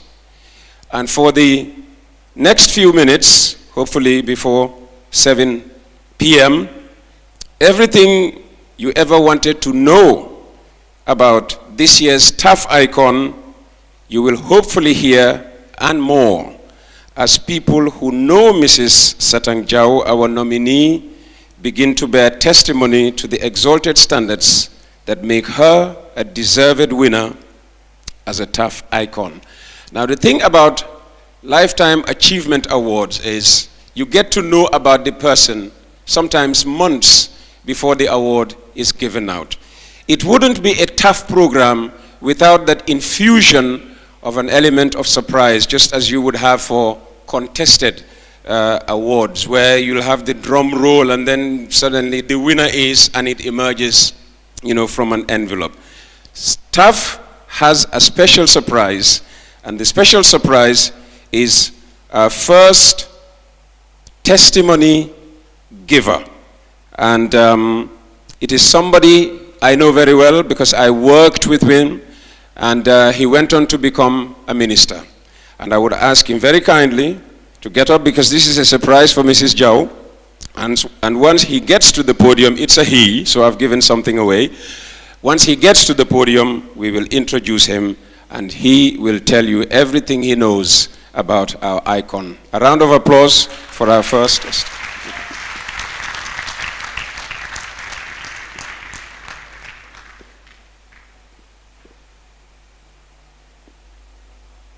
This is Mr. Musa Silla, I believe now Alhaji Musa Silla. Maybe danko buga dem nuyu njeka.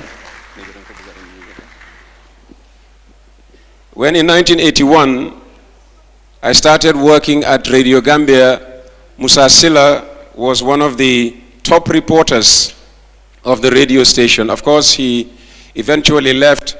Most people who started at Radio Gambia eventually left. I had to be kicked out to leave.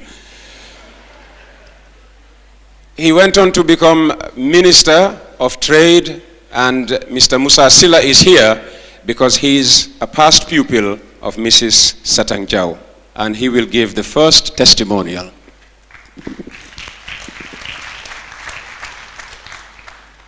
Bismillahir Rahmanir Rahim.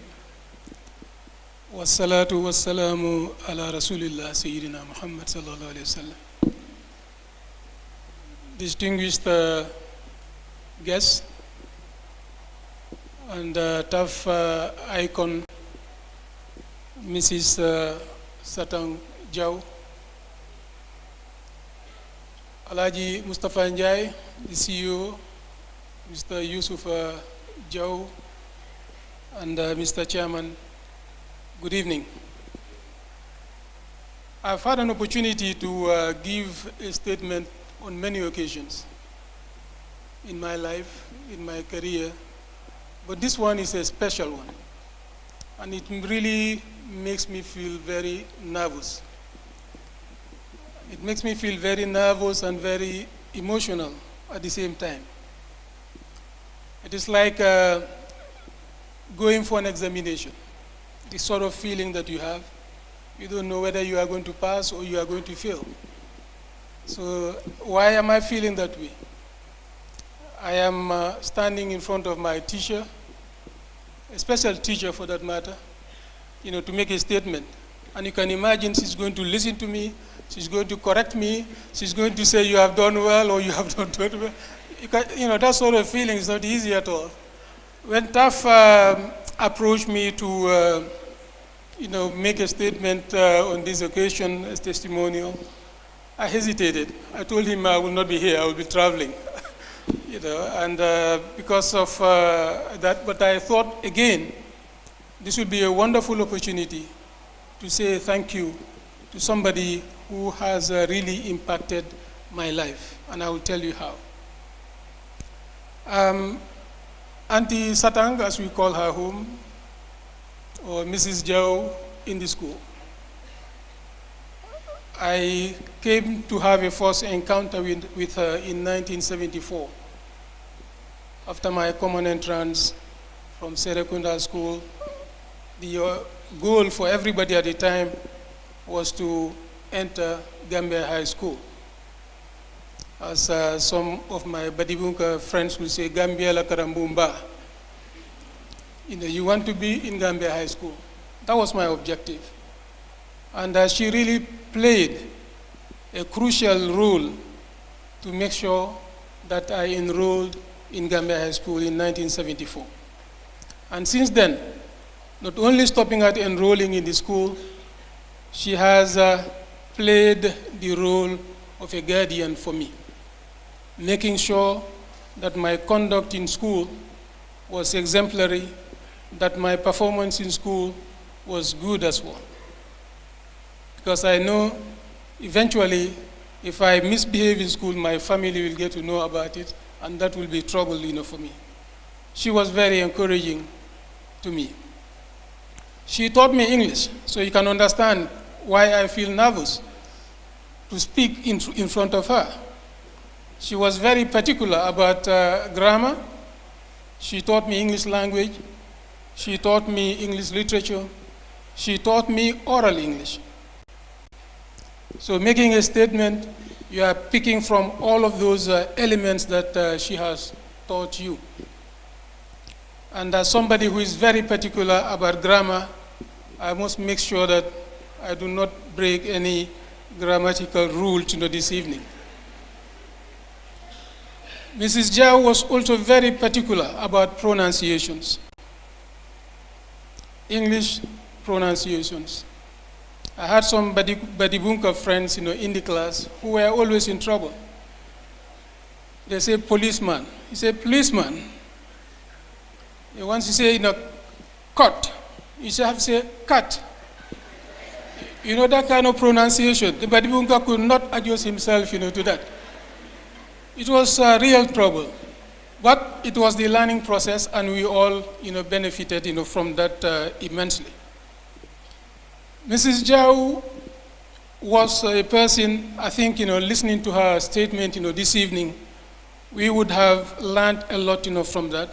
It summarizes, the person who she is.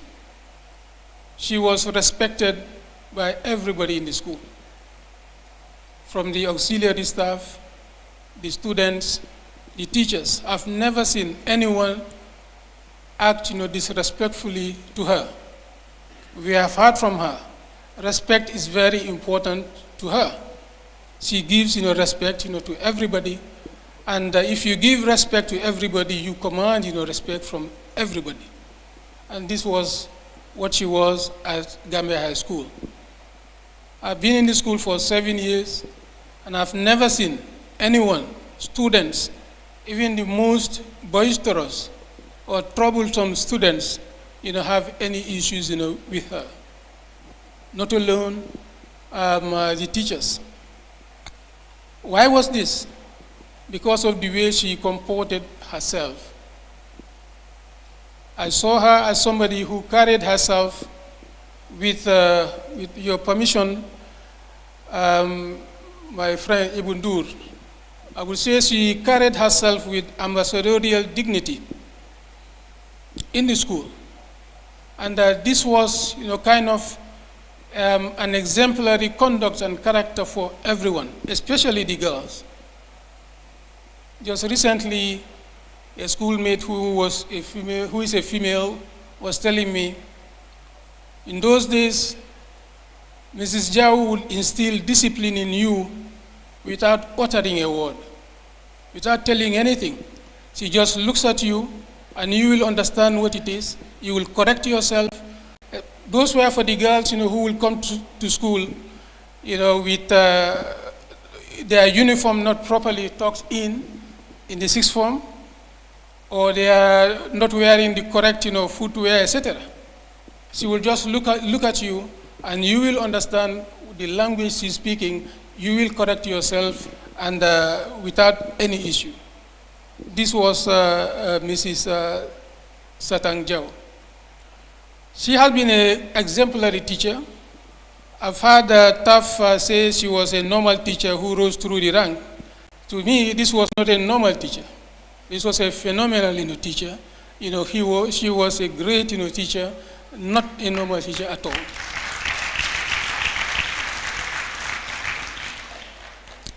Yeah, she delivered her lessons with passion.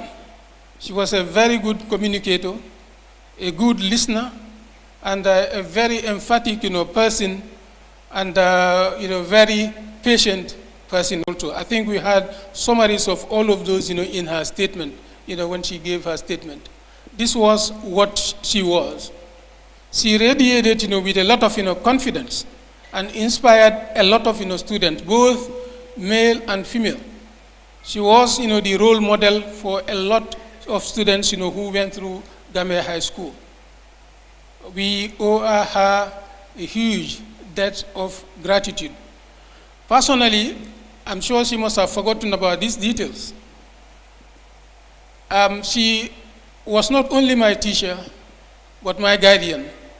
She made sure that every morning, going to school, she would pick me up and gave me a lift, to Gambia High School. You cannot imagine how much, I owe her. I had a special place, in her car, going from Serekunda to Banjul. I was not the only student. There were others, because she was really concerned about, the welfare, about the performance of students. There was a student I remember of blessed memory, Mr. Kajali Drame, who was, equally benefiting from her guidance, from her generosity. That was Mrs. Satang Jau.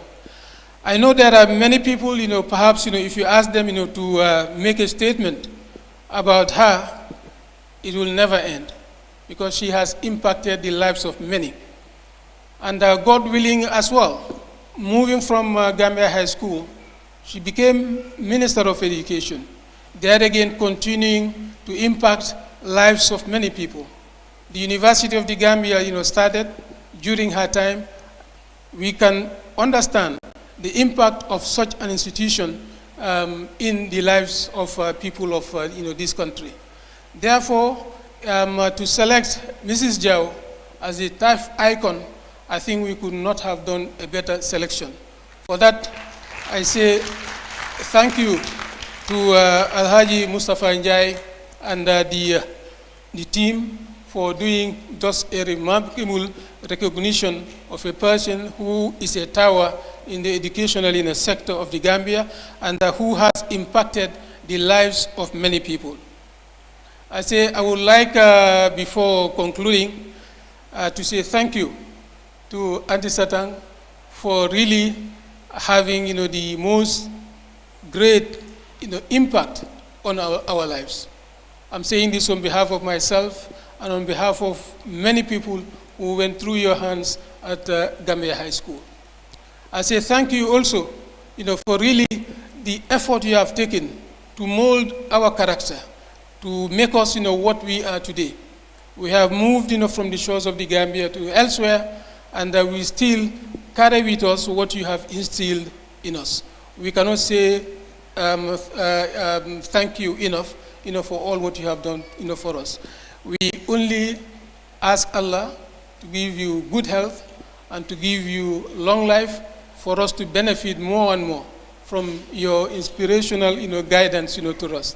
I say thank you very much. Jerejefati. Assalamu alaikum wa rahmatullah. Thank you, Alhaji Musa. So Mrs. Jau was not only an activist for girls' education, she was just as concerned about boys' education, as has just been told us there by Honorable Musa Silla. Now the Wolofs have a saying, suñ la ne diw baax na laajteel kana ko wax ndax mbokkam lam date. Well, we are going to prove that Mrs. Jau has mbokkas who can say the same kind things about her that all the speakers before have said. It is now my pleasure to invite our second speaker for the second testimonial, who happens to be Mrs. Jau's own son, Mr. Yusufa Jau, to come and tell us a thing or two about his mother.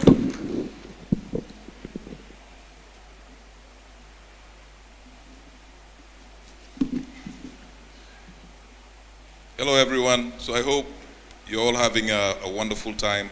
I'm really enjoying all the ceremonies we've had here, the testimonials.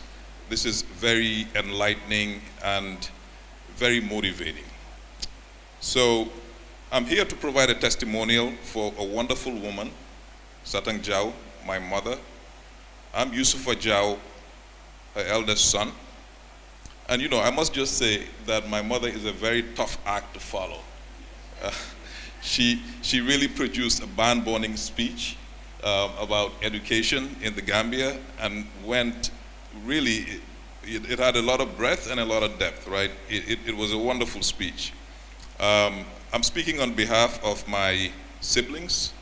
My brother, Sidi, is here, as well as my sister, Yaika. I also have a few other siblings who aren't here today. I have Kumba, I have Hausun, I also have Keba as well. And I'm sure they would all appreciate this testimony. So my mother was a teacher for 3 decades, as well as a philanthropist and a humanitarian who, throughout her career and up to now, showed great care and concern for the well-being of others. But before we get into her story, I'm going to extend some thank yous. First, I want to commend all of you, everyone here, for taking the time and effort to attend this amazing event. It's your support that keeps events like this going. Also, a big thank you to Mustafa and TAF for sponsoring this event. Your foresight in creating this worthy stage that showcases the achievements of Gambians is truly admirable.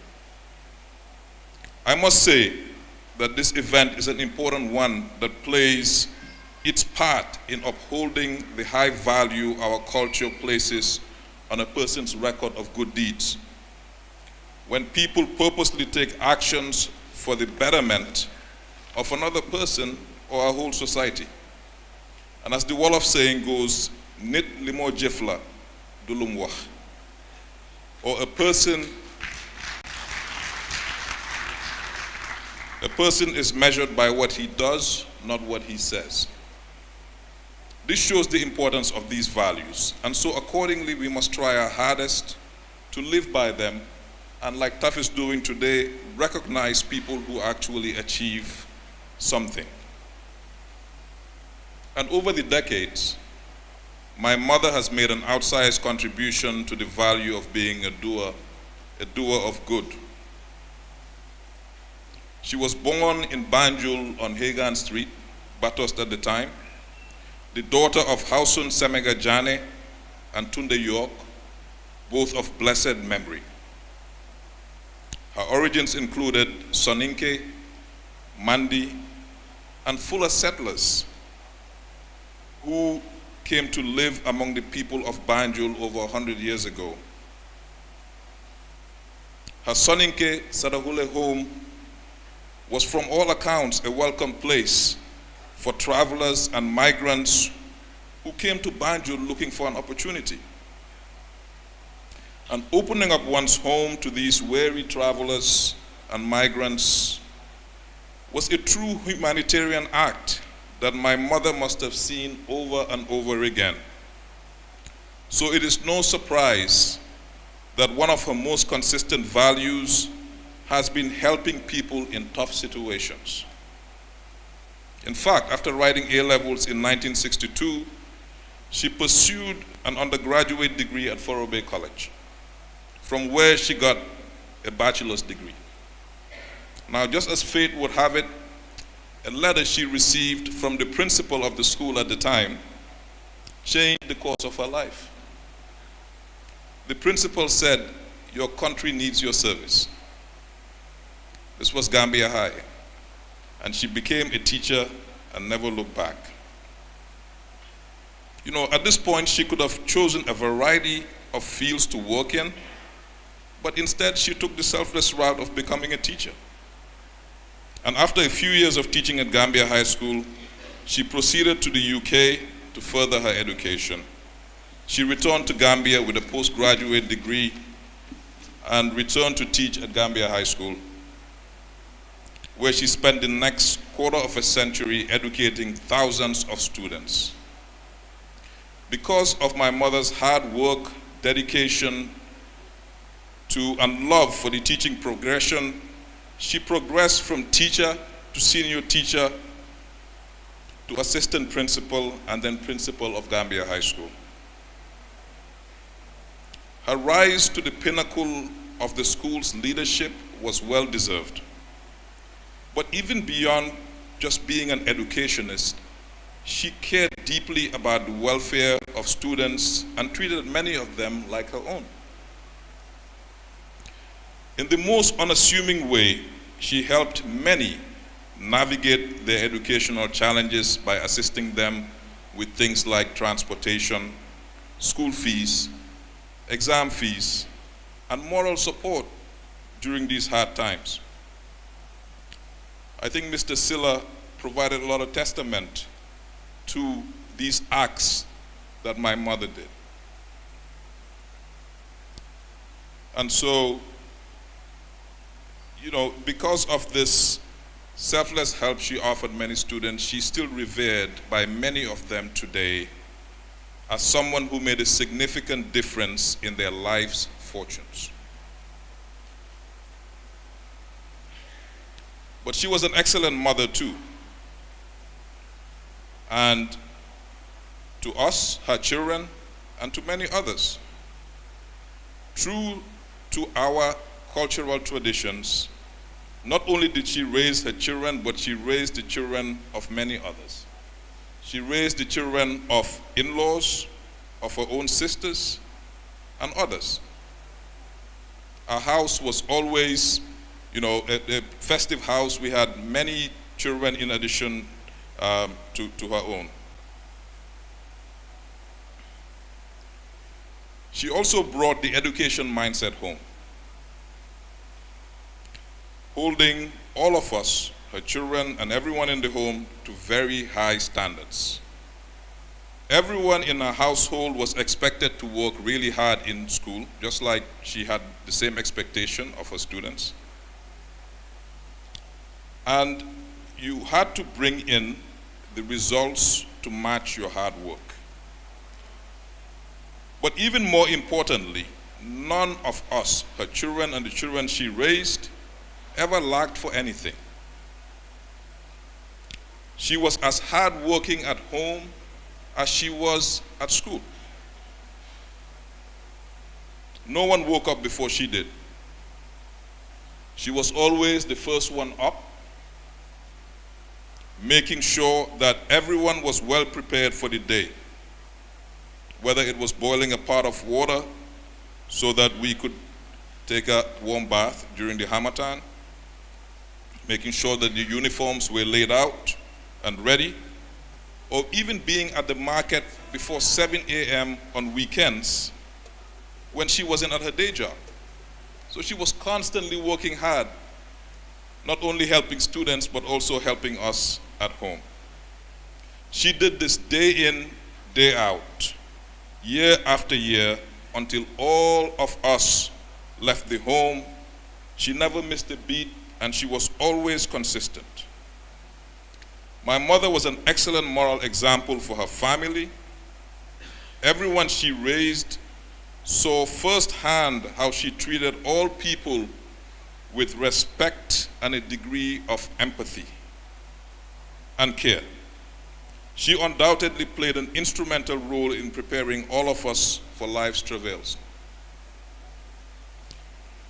She was and is still a philanthropist who has developed excellent relationships with family and community members.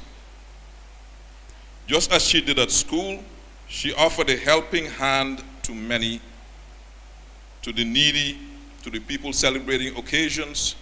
She was always available to help, and always very conscious of opportunities to help.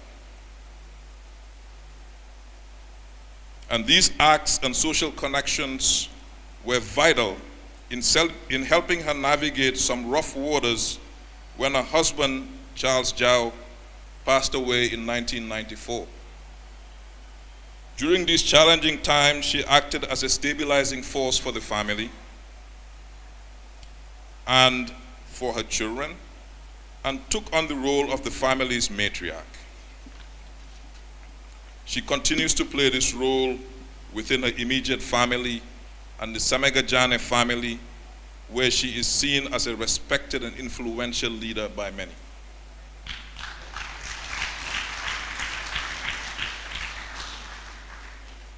Her achievements were not restricted to Gambia High School only. She became the Minister of Education in the Second Republic, but resigned on health grounds after a few years in that role. But before she did that, and as she pointed out, and as Mr. Silla pointed out, she helped lay the foundational strategic moves for the creation of the University of the Gambia.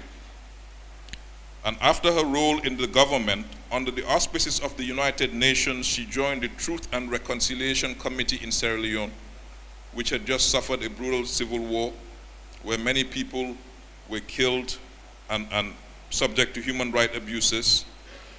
She not only oversaw the testimonies of perpetrators and victims of the horrible civil war, but was also among the 7 people who wrote the 5,000-page report of the findings of the commission, that was presented to the UN Security Council. In addition to this, she's contributed to many boards and committees over the years. In recent years, she's continued to keep busy by maintaining an active social network and spending time with her grandchildren in various parts of the world. She's still as sociable, philanthropic, as you all saw, sharp-witted as ever. And I speak on behalf of my siblings, on behalf of her sisters, on behalf of the extended family, and everyone, where I say that we are proud of her impact to our society and the amazing things that she has done for both her immediate and extended family. Mom, we are proud of you.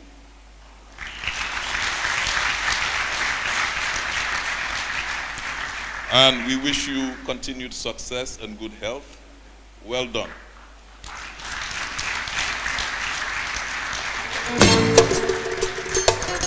Sorry.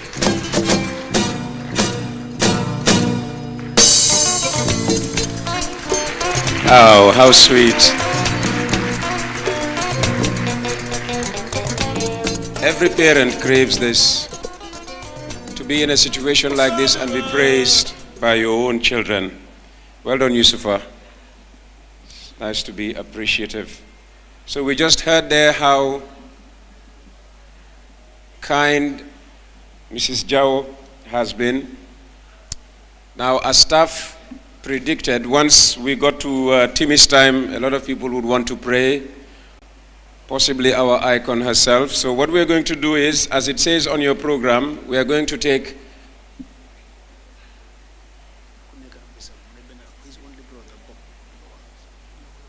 okay. As I said, the Wolof have a saying, if people speak nicely of, if you hear that people have been saying nice things about somebody, ask who the testament or testimonials have been coming from. And usually the Wolof prefer it if it comes from, a family member. We've just heard from her son. I understand one of the brothers is here who also wants to say something. Bok.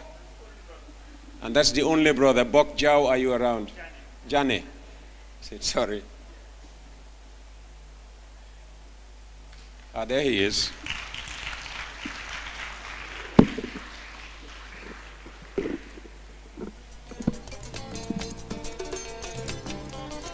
So after him, we'll take a 10-15 minute break for those of you who want the opportunity to go and pray, so that you can do that while we have some entertainment.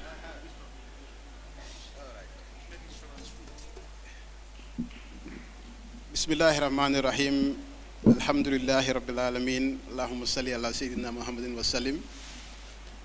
I have been asked to do a speech as a testimonial. I've prepared a 25-page document out of respect for my dear sister. Apparently, it's not going to be possible to go through all of that. And also, I've been requested to do my speech in Wolof to benefit some of the other members of the audience who are more comfortable in Wolof. Assalamu alaikum, ñu ngi nuyu mbooloo mi yépp di leen sant maa ngi ñëw fii di wax ci mbiri suñu mag Ajaratu Satang Jaw ñu ngi ñëw fii masha Allah di leen gërëm yéen ñëpp ci ñëw bi ngeen ñëw comme niñ ko waxee moom de nit la ko xam ne nii ñëpp gërëm nañ ko waaye maa ngi ñaan tuuti bala may dugg ci loolu ma njëkk a gërëm Moustapha Ndiaye mi nga xam ne moom moo sabab jotaay bi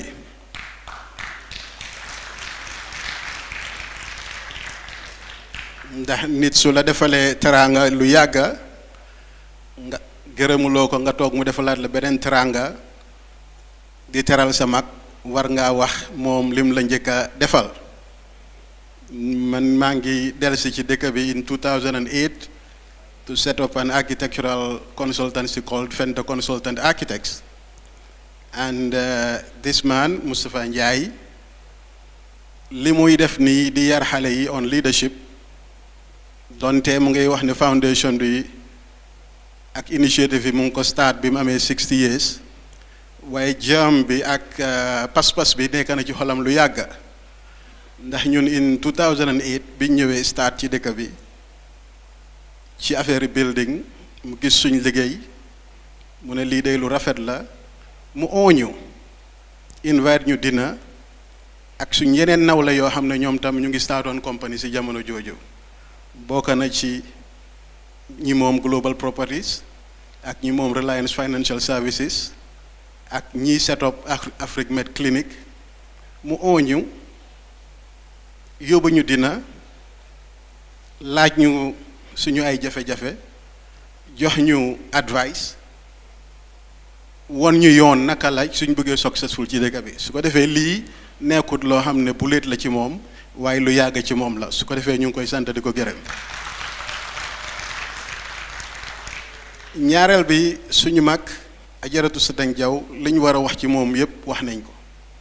Nit la koo xam ne ku baax la, nit la koo xam ne ku jàmbaar la, nit la koo xam ne ñaar wax nañ ci moom mooy honorable Mr Silla nga xam ne studentam la waaye ku sedd mbaaxam la ak keneen muy suñ jarbaaj Mr Yusufa Jaw gannaaw emotional testimony bi mu def fii su ko defee ñëpp war nañoo xam jikko Ajaratu Sadang Jaw comme ni ko ñëpp waxee fii mu ngi juddu tudda Satang Semega Jaane ci diggante suñu waajur Alhaji Honorable Hawsun Jaane ak Anti Tunde Yok moom moo nekkoon ki mag ci famille Hawsun Jaane man mi ma nekk ki ci gën a nekk xaleel mu am ay ñu dox suñu diggante ak ay at waaye nag dëgg-dëgg comme ni ko Yusufa Jaw waxee bi waajuram bu góor gaañoo ñun tam bi suñu waajur bu góor gaañoo ba léegi lu ëpp 30 years taxaw na taxawaayu waajur taxaw na taxawaayu kilifa fexe na won ñu yoon fexe na won ñu jàng li nga xam ne tudda nañ ko fii pour gàttal ndax waxtu bi jot na baax na tam pour mention ne donte ci very traditional background la juddu ci Jaanekunda 15 Hagan Street waaye tam jamono jooju tam mu ngi fa juddu ànd ak ay siblings ay yeneen maanaam cousins ak ay xarit ñoo xam ne jamono jooju ñu ngi leen doon préparé pour ñu ndegem independence mu ngi jot si pour ñu nekk nit yooyu xam ne nii ñooy war a téye dëkk bi su ko defee mun naa wax ne ci intellectual atmosphere fa la juddu te xëy na loolu am na influence si yoon bi nga xam ne jël na ko xëy na dinaa wax ñaari mbir yoo xam ne stand na out ci liñ wax benn bi moom ñëpp wax nañ ko mooy respect bi nga xam ne moom lay joxe ba pare di ko séentu ci nit yi waaye ñaareel bi it ku amoon standard la doomam monsieur Youssoufa Dia wax na ko moom high standard la doon expect ñi nga xam ne jaar nañ ci moom one way or another gis nañ loolu ci moom su ko defee dafay tax nga gën a bugg a try dafay bugg a tax nga gën a jéem moo xam si jàngala moo xam ci liggéey waaye lii yëpp important na waaye beneen important na torop te xëj na des nañ ko leeral mooy li ñuy wax fair play standard si high na de waaye li ngay dem indi ji ci njub nga koy indi ak ci jëf lu leer dara lu lëndëm wala loo xam ne tegu ci yoon nekkut lum support su ko defee yii mooy maanaam jikko yi nga xam ne moom la amoon speech bi wax dëgg ci English laa ko defoon te xam nga ni ñuy ooyee translate ci olof yombut waaye tam moom fi mu nekk nii macha allah niñ ko mën a ooyee mooy gannaaw retirement am bi mu ngi continuer ci activité yi def lu baax ci dëkk bi bokk si njiit yi ak magi famille Jaanekunda waaye tam nekk a respectable senior citizen of the country. Assalamu alaikum wa rahmatullah. Jërëjëf bokk. Mind the steps. Serigne Baboucar Diané. Serigne Baboucar Diané. Yeah, that's what we're doing. That's what we're doing, yeah.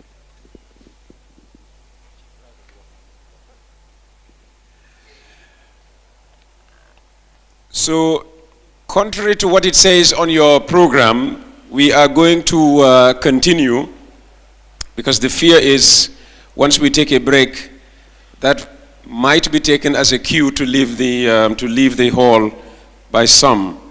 So we will now proceed with the presentation of the award to our icon for 2022, and then Nyudatuti Mbirinjayen, we cut a cake. And from there, we will have the just decorated icon give her vote of thanks as main speech. So we now invite Alhaji Mustafa Njai to just do the build-up to the awarding of the trophy. Thank you very much, Alhaji Peter. What we would like to do is to invite the oldest student in the hall, somebody who was at Gambia High School in 1966, and then accompanied by the youngest student, anybody who was in Gambia High School in 1994. If not 1994, 1995, 1996, counting. Anybody? The young ones? You are the young, don't hide, you are young, come up. I guess my sister went to Gambia High School in in 1966. So in I said, please do us the favor. Where are the young ones who were in Gambia High School? Who is he? What's his name? Let me call his name out. Huh? Malik Sise. Oh, yes, Mr. Sise, please, don't worry. I wish I was as young as you. You are the youngest student in town.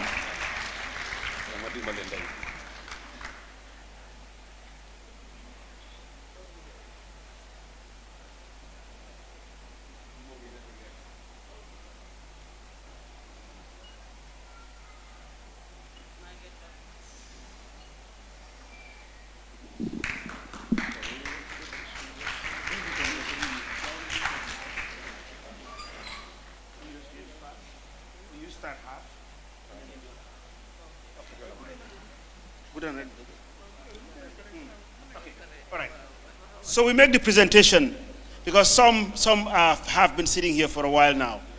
So please do us the favor of presenting this certificate with the accolade to Mrs. Saranjao.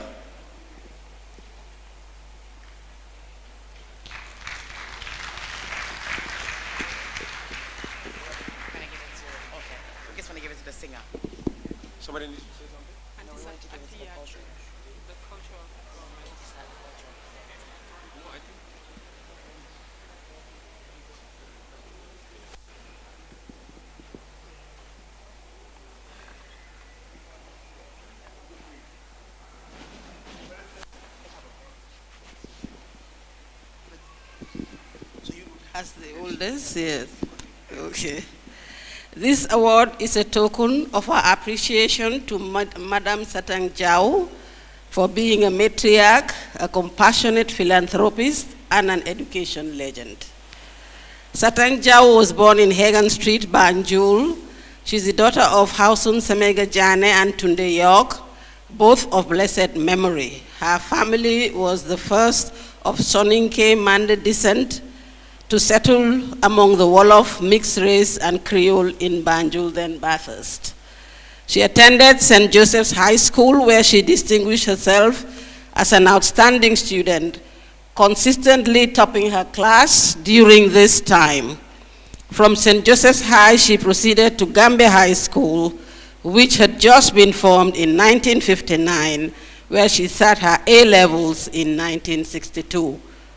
After writing A-levels in 1962, she pursued an undergraduate course at Forabe College, from where she matriculated with a BA degree. At this point, the world was her oyster, and she could have chosen a variety of fields to work, but instead she took the selfless route of returning to her old school, Gambia High School, as a teacher. After a few years of teaching at Gambia High School, she proceeded to the UK to further her education. She returned to the Gambia with a postgraduate degree in education. Do I hand it over to him now?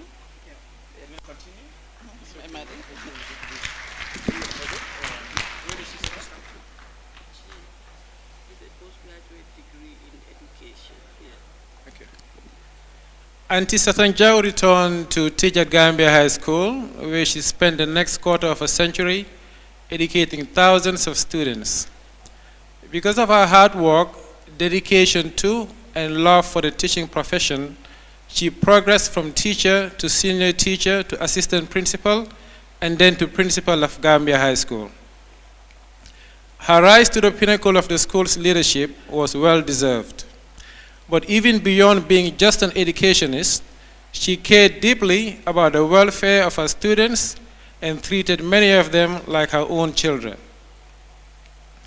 In the most unassuming way, she helped many navigate their educational challenges by assisting them with school fees, exam fees, and moral support during hard times.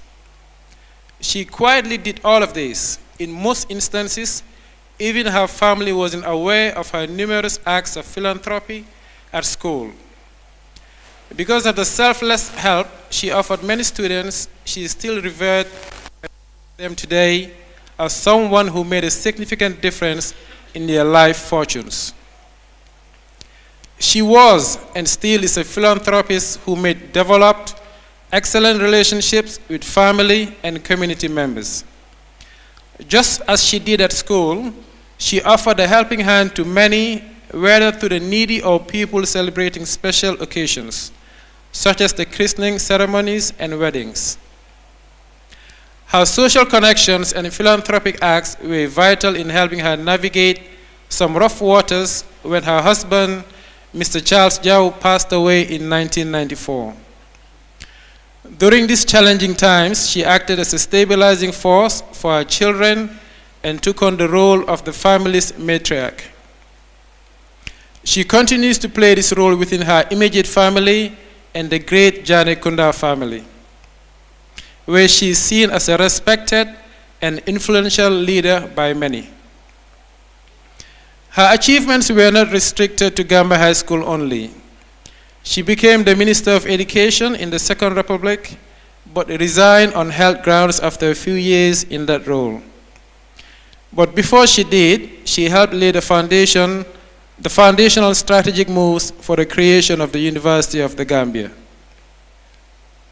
After her role in government, under the auspices of the United Nations, she joined the Truth and Reconciliation Committee in Sierra Leone, where she not only oversaw the testimonies of perpetrators and victims of the horrible civil war, but was also among the 7 people who wrote the over 5,000-page report of the findings of the Commission that was later presented to the United Nations Security Council. She's also been a member of many boards and committees. In recent years, she's continued to keep busy by maintaining an active social network and spending time with her grandchildren in various parts of the world. She's also as sociable, philanthropic, and sharp-witted as ever. The entire family is proud of her impact to our society and the amazing things she's done for both her immediate and extended family. We are proud of her and wish her continued success and good health. Thank you. Turn it. So okay. Photo.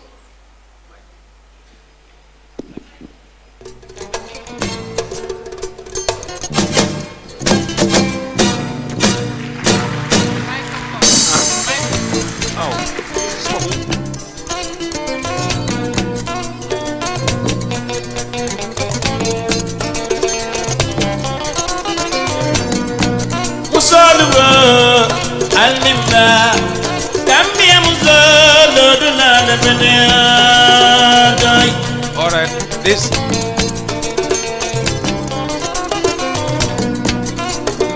So Jaliba Kuyate is recorded entertainment. We have lined up live entertainment for you, and I think we will begin that now, just before we do the cake cutting.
Ajaratu Satan Jaw mu ne tey koo bokkal bég na Satan Jaw awaay kuy sa njaboot bég na ku bokkal sa njaboot bég na awaay Alaaji Xawsun Jaane sa baay Alaaji Xawsun Jaane sa baay Usmaan si meega jaanay baayam Umbatun Karaay yaayam Faatumata Jallo lañu ooye yaa seen maam way nag sa baay la jàngal moo la jàngal moo la yar jox la éducation away am nga éducation jaw farak ma jaw xoor am nga experience intelligent nga sa signature garanti na Ajaratu Satan Jaw góor baax na jigéen baax Ajaratu Satan Jaw loo saayin kenn du ko xotti Ajaratu Satan Jaw loo saayin kenn du ko xotti way nga am li gën a neex Ajaratu Satan Jaw boo doxee ñu xam ne ku am yar moo romb nii Ajaratu Satan Jaw boo waxee ñu xam ne ku teey wax Ajaratu Satan Jaw mu ne ndeysaan fi nga juddoo fi nga màggee fi nga fekk baax fi lañ la joxee góor guñ naan Alaaji Charles Jaw Alaaji Charles Jaw Yusufay baayam Yusufa baayam lañ tuddee papa Yusuf mi toog yaay ka mari maamam yaay ka mari moom lañ feye ndeysaan yaay ka jaw suma doom fara jaw mi ci loodo yora jaw booli mbooj kumbalam du njande caam away Ajaratu Satan Jaw gàcce ngalaama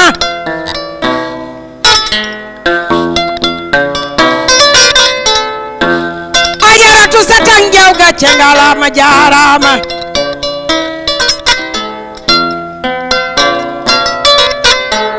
sa jikko rafet na lool away sa jomma taaru na lool mbokku ndeyum yaare tu ndey seen yaay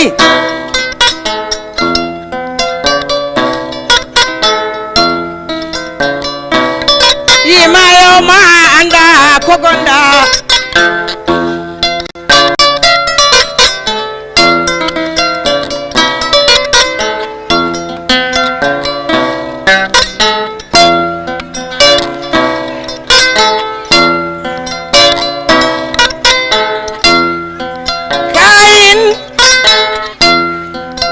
beauty queen,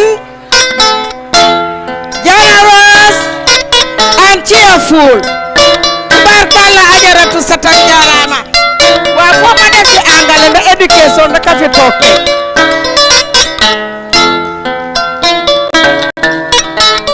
Radio mi ci lodo lu ay sa gannaaw la.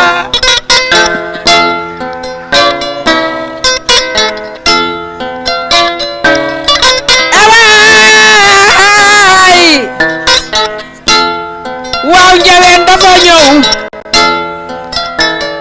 yow lañ dénkoon Caas Jaw Caas Jaw Yusufa Jaway baayam Antoon kala ñu oye maamam mu ne Piti kala ñu oye maamam Faan Njaay góor man Njaay la ñu oye maamam Faan Njaay góor man Anta Daaw la ñu oye maamam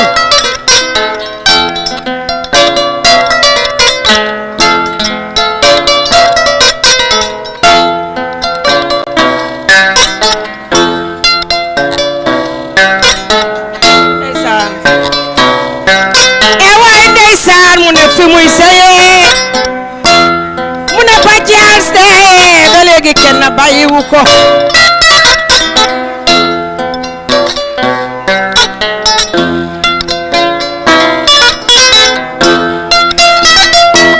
way ndeysaan ajaratu Satan Jaw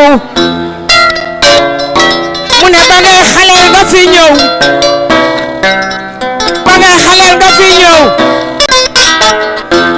aji Satan be tey dawoo daayo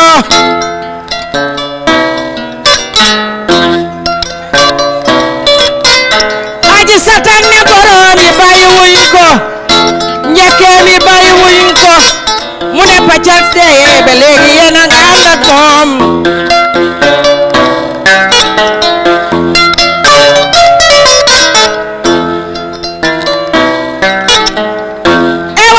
Satan li neex na lool faraja mi ci loodo yi neex na lool ndax yaa dundal sa réew yaay borom yërmande aji yaay borom taranga yaay Kamari Jaw suma doom ji farajaw mi ci loodo yoro jaw boori mbooj mbalam du njane caam aji yaay nga sa njaboot aji Satan jàngal nga sa njaboot yar nga sa njaboot jàngal nga sa njaboot yéen a bokk maam Faatumata Jàllooy seen maam way nag aji Satan Jaw ñépp kontaan nañ aji Satan woy wi du fey way Alaaji Mustafa Njaay gàcce ngalaama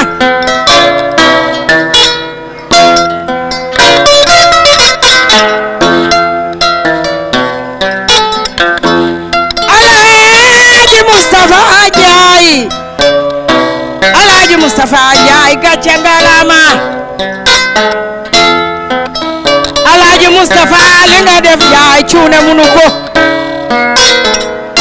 li nga def ko añaan munu ko def waaye nag dégg naa dina wat ko saraawun kon saraawun boo defee lu baax dafay dellu ci yow kooko yaay bàyyi bàjjen Njaay bàyyi bàjjen Njaay Bubakar sa baay Ibrahima sa baay bàjjenay sa yaay waali buri faat ma mbes nene jigéen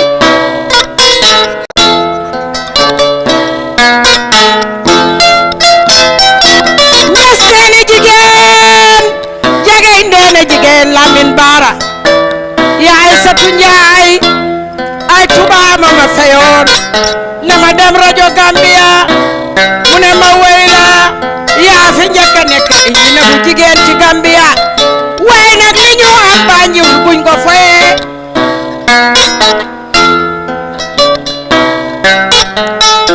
mana li ñu am Gambia buñ ko foyee am nañ lu neex am nañ lu riis am nañ lu baax xoolal ma Moustapha Njaay dafa jàngi ñëw ne damay jëriñ suma réew dama jëriñ suma réew Njaay ndeysaan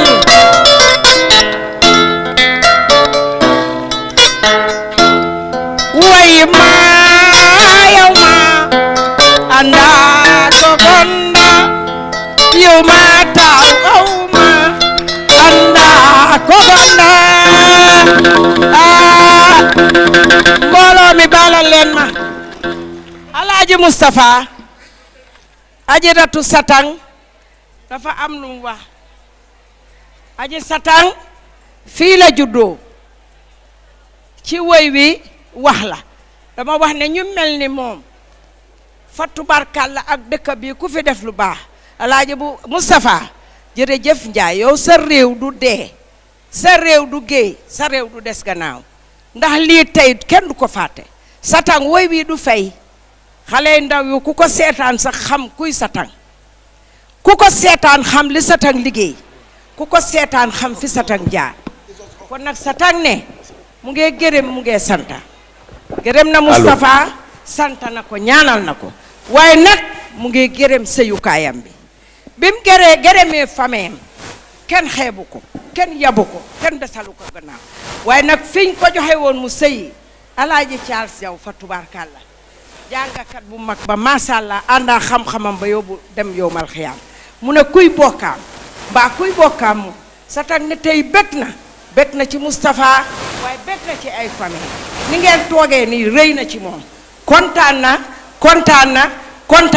mu ngi thank you very much tubaarkàlla foog ma def si angale ndax éducation laaw la cet masàllaa loolu yàllaa ko mii ni liggéey sa place ba mu jeex képp ku Satang jàngal am na ñoo xam ne tey foog naa nekk nañ borom dombo tànka mu jógee fa def ministre def ci ay at toog ba bàyyal boppam tubaarkàlla masàllaa ci sagoom laaw la cat serofot jërëjëf sa angale leer na neex na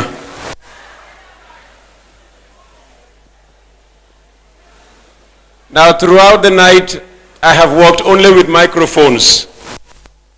Then I have on the podium and I have no use for it. So I will give it to Alhaji Mustafa Jai Hosenjayan and he has use for the knife. About to cut a cake.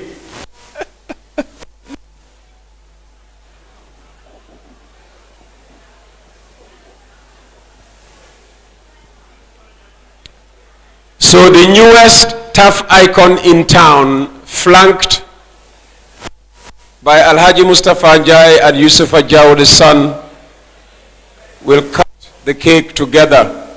In the meantime, Yabajan, denchal ma bag bi bu baax de nga.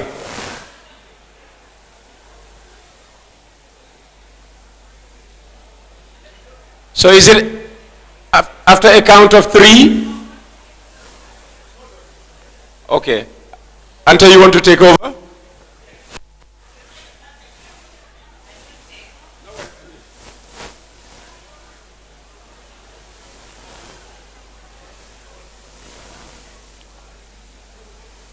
Is it after a count of 3?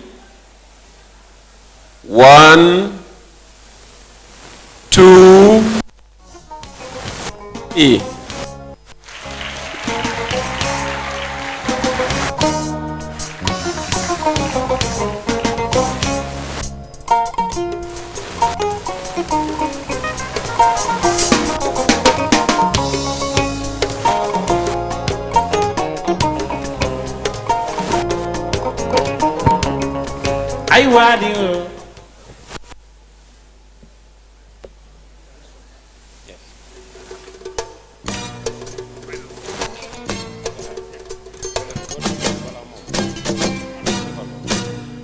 Before we invite our icon, Alhaji Mustafa Njai has asked for only 30 seconds, and trust me, I will time him to only 30 seconds.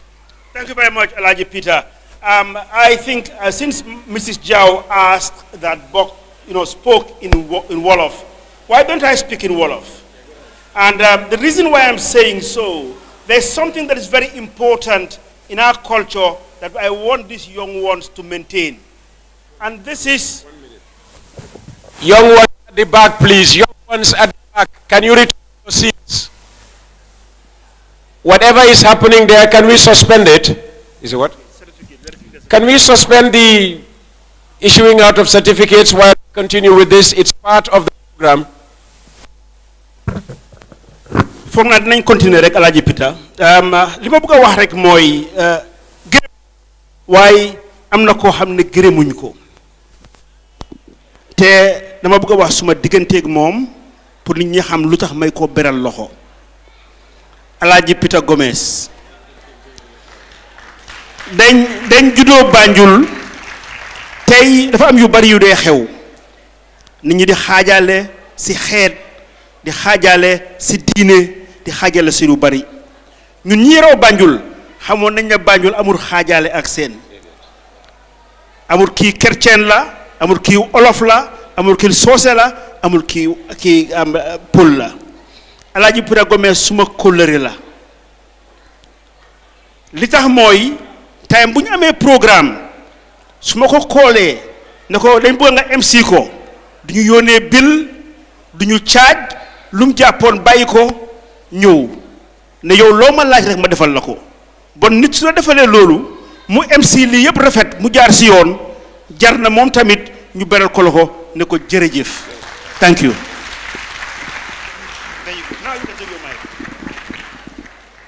Jërëjëf Alaaji Taf ndax am jarut ko woon. Thank you very much. So now we come to the high point of the night, and that is to invite the newest icon in town. May I ask that we suspend the distribution of certificates at the back of the room so that we can all return to our seats. We have just been told how respectful the icon is, and I think anybody who is respectful should equally expect and get respect from others. Actually, ñu del si ci suñ toogu yi ñun ñëpp parce que muñ nañ ba egsi léegi ci li nga xam ne moo ñu fi tegoon booba ba léegi. I'll give you 2 minutes, please, to each take your seats.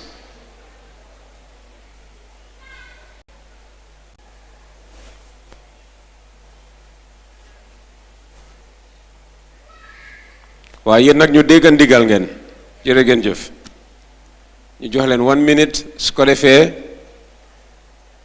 suñu icon bi waxtaan ak ñun ñu daldi tasaaroo bés bi gudda na torop. One of the things that came out of virtually all the speeches we heard tonight has been the sacrifices made by our TAF icon. The world was her oyster, we were told, not once, but twice. But we also heard that after she got her degree, she was advised that inasmuch as the world was her oyster, in other words, she could pick any job of her choice, her country needed her most, and that was why she returned. And we all know that teachers enter the profession for different reasons and with varying expectations. But Mrs. Satang Jau valued the opportunity to make a difference in her country by contributing to young people's academic and socio-emotional development. And for that, a nation will forever be grateful. And now, ladies and gentlemen, it's time to hear from the newest TAF icon. Join me, therefore, in welcoming to the podium with a standing ovation, TAF icon 2022, Mrs. Satang Jau.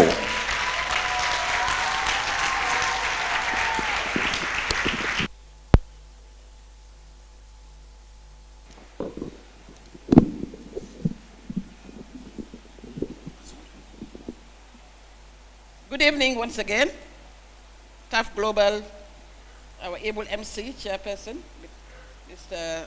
Senghor, Mr. Gomez, distinguished ladies and gentlemen. TAF Global, as I said, works in phases. So he's put me down for a second phase. I hope not a third one. Anyway, I am humbled, TAF, to receive the TAF Award 2022. When you came to my house way back in October to inform me of my selection for this award, you came in grand style with your team, Abis, Anita, and the others. And a cake, again, a cake, and a few other souvenirs. In fact, this was a surprise. Somebody in the crowd here, an in-law, came a few minutes before and told me, I hope you're not going out today. I said, no. He said, get ready. I want to take you out for lunch. I said, lunch? He said, yes. But get dressed properly. I don't want my daughters to be better dressed than you. I said, Jay, I've given it out. So Jay, what sort of lunch is this? He says, just get dressed and wait. So we sat there, chatting, and I said, Jay, can't we get up now and go for lunch? And I saw her talking on the phone, endlessly, not knowing she was coordinating with TAF and the crew and my in-law, Pausman, and my sister, Auntie F, and who else? So eventually, as we were stepping out, I saw this television crew coming in with Abis and Anita and TAF himself. And I said, what's going on? It's not my birthday. What's going on? It's not my birthday. What's happening? Only for TAF to tell me that I had been selected for the Icon 2022.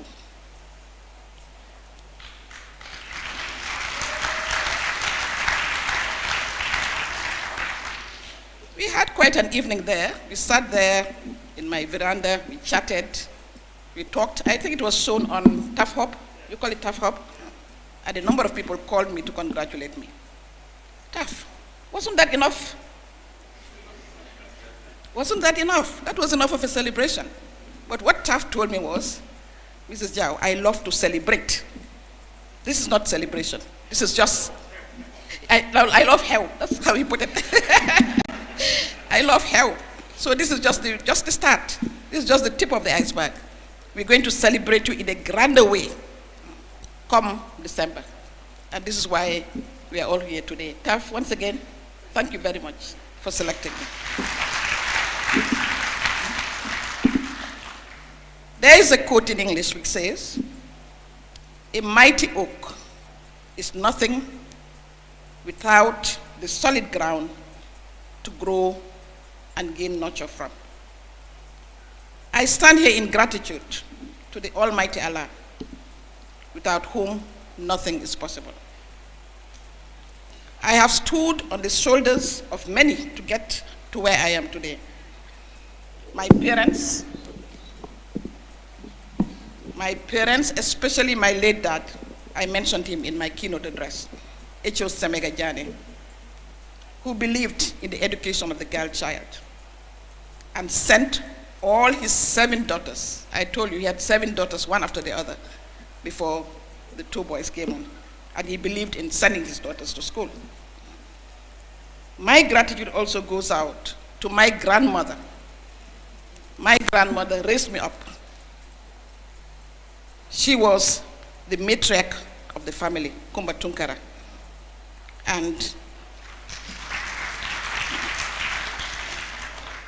I and my 3 sisters, all here today, we lived with her. Even though my grandmother was very traditional, he loved my dad.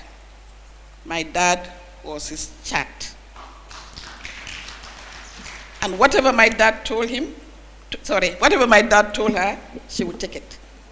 So my grandmother believed in what my dad said about sending me to school and my other sisters, and this was how we got it. My gratitude goes to my extended family.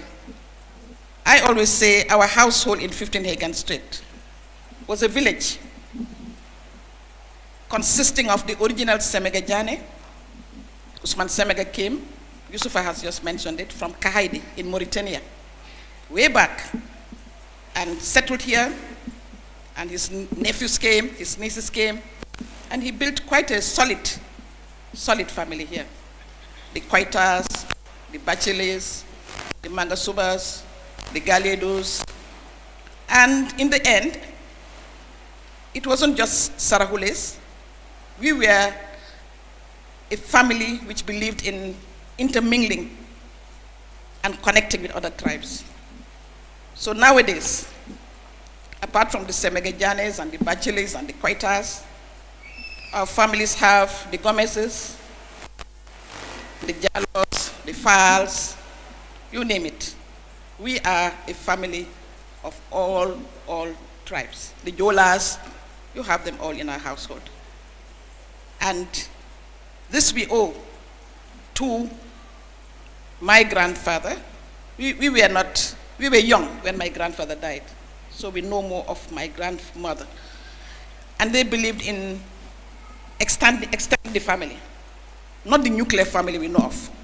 They believed in the expanded family. And so he encouraged his sons to be polygamous.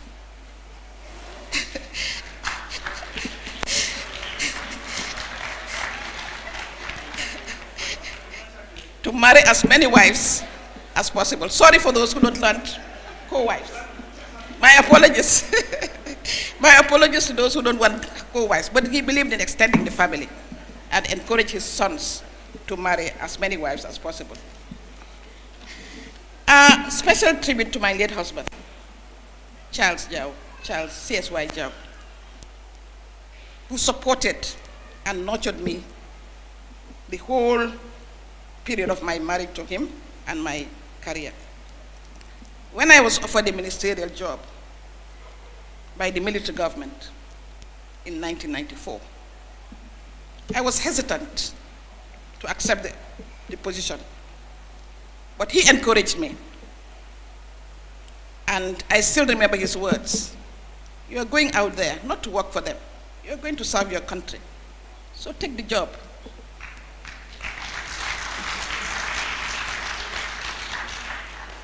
He also told them in no uncertain terms. I can remember two of them coming to my house, sitting, and he sitting and myself sitting, waiting for my response.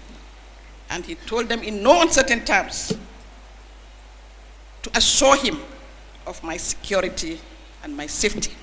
Buko dara tulal, buko dara jot. Wow. Manko allow, bukutan ñew, manko allow mu ñew. One, to serve the camp. Why? Secondly, buko dara jot. Wow. Lolu buga na gen egale ko Yahya Jammeh. Mu dega ko. Wow. Mane ma wax ko how supportive he was, how helpful he was, how good a husband he was. Jaw fara ma jaw hor.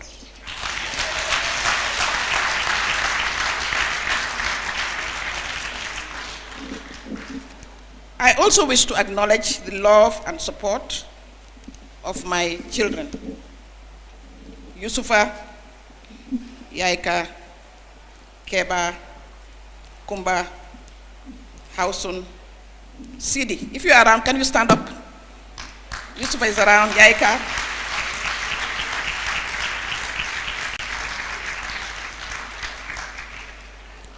And my numerous nieces and nephews, there are too many to be named, very many. And my special sisters, Mama Yari,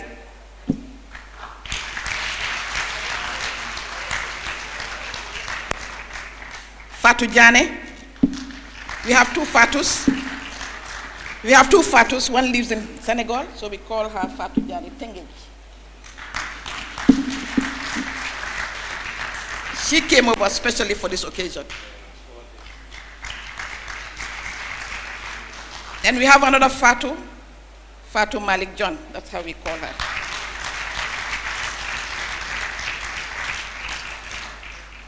And I say in our Soninke language, we don't have a word for cousin. We just refer to them as sister or Domi Nijai, Domi Bajen. But somebody very special to us is the daughter of my dear uncle, Uncle Bio Semegajane, by the name of Nyahale.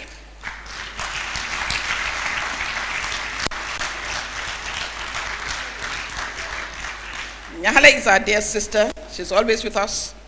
Wherever we go, she shares the same dad with Surahata and Daddy Usman and the late Hatip. So I wish to acknowledge their presence here.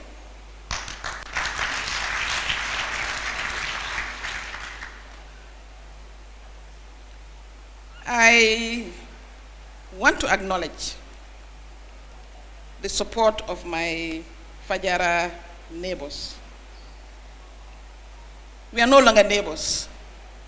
We are family. Mustafa Ka and wife Daira Mudrame,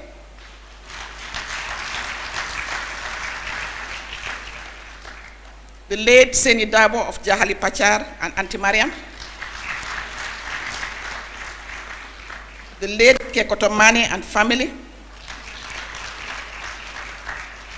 Dr. Lamin Marena and Auntie Mariam, late Auntie Mariam, the late Joanna Mbai and family. Last but not least, we have Mam Sit Jalo and Jenaba Njai Jalo.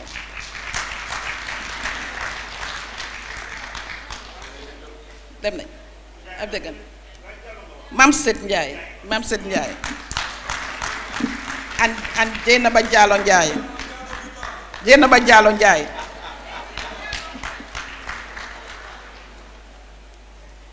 We have lived in Fajara with these people I have mentioned for decades. Our children grew up together, played together, fought together, and in the end, of course, they went their separate ways for further studies. But we are still family. We are still family. And they relate very well with the sons and daughters of all the people I've mentioned here. Thank you, Auntie Nairamu. Thank you, Auntie Mariam. Thank you, family of Auntie Joanna Mbai. I don't think they're here. And somebody I should mention is the late Auntie Ramatulai Seka and M.I. Seka.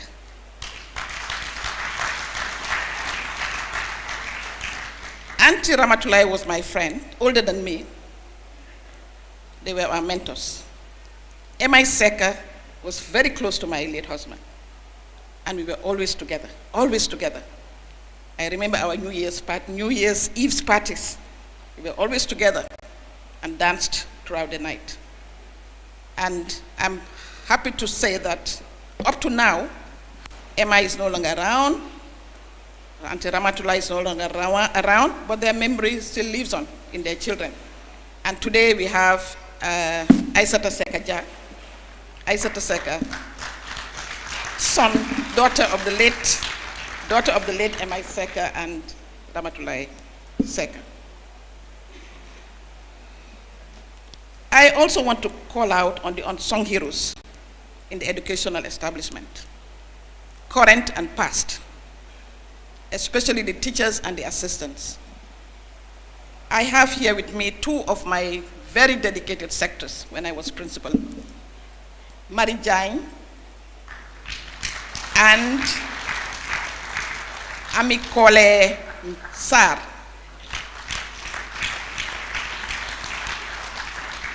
Those were the days of typewriters. No computers. And these ladies would type all the exam papers in all subjects, English, French, maths, history, geography, for all the levels. And they never tired. They printed. We give them a round of applause.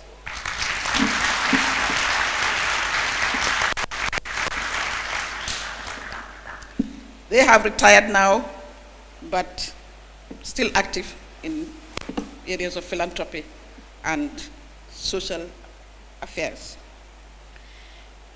I want to pay a special tribute to my mentors, the various principals I worked under. When I was invited by Mr. Beale to come and join the teaching profession, by the time I came, he had left and handed over to an expatriate teacher by the name of Mr. Foss, EFF Foss. That's how we used to call him. TAF? Do you remember Mr. Foss? Yes. He was an expatriate principal. I worked with Mr. Foss, Mr. Yahya Jammeh of blessed memory, Mr. James Now of blessed memory, and Mrs. Delphine Carroll of blessed memory. I learned a lot from them. I worked under them for a number of years, and whatever achievement I have today, I really owe them a debt of gratitude. May their souls rest in perfect peace, all of them. My thanks also goes out to the past students of GHS, especially the GAN, Gambia High School Alumni Network, under the presidency of Ahmad Gay. Is Ahmad here? Under the presidency of Ahmad Gay and Sirandao. Is Sira here? Sirandao. They formed this association in order to give back to the school. And they have done a lot to rehabilitate the toilets and to improve the water supply in the school. I cannot talk about the past students of GHS without mentioning the class of 1995.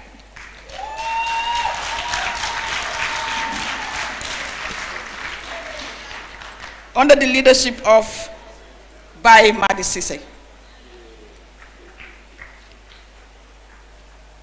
This group and their representatives came to my house in February this year. They called me, said, we want to come and visit you. They came to my house to express their gratitude and to acknowledge the contribution I made to their personal and educational development. Please stand up to be recognized at a round of applause.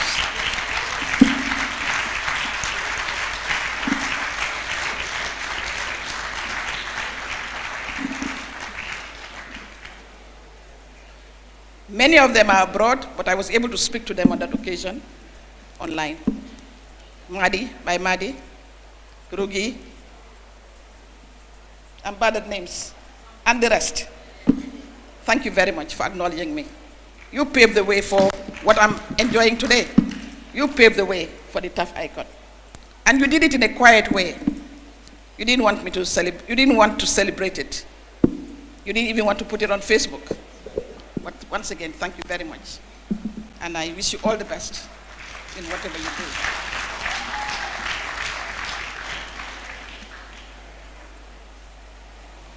Mr. Chairman, TAF, when I took up appointment at the GHS in 1966, my husband and I had the wish to come and serve our country. That was the only reason. That was our only passion, to serve our country. In the infancy of independence. Independence, 1963, then we came back in 66. I must say I have been lucky to continue serving in the educational field for almost 3 decades. My gratitude goes to the past 2 governments for giving me the opportunity and the space to serve my country until my retirement in 1998. TAF, I had the pleasure of knowing you when you were a student. Those were the days, long, long time ago, at Gambia High School. And I watched you become one of the most respected members of our society today. Jerejef, TAF, for opening opportunities for the young people, mentoring our current and future leaders, and setting an example with the distinguished way in which you lead your life. TAF, you are the real icon. You are the real icon.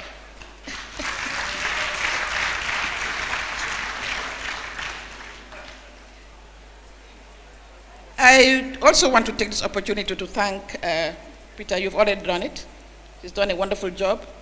He's been doing it for the last 3 years, except for 2021, under Janet, with Janet and with Okudrame. And every year is special. You know, you don't come up with the same words, the same expressions. Every year is special. Thank you so much, Peter.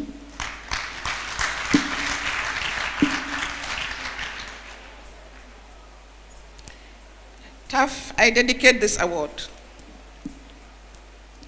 to all women.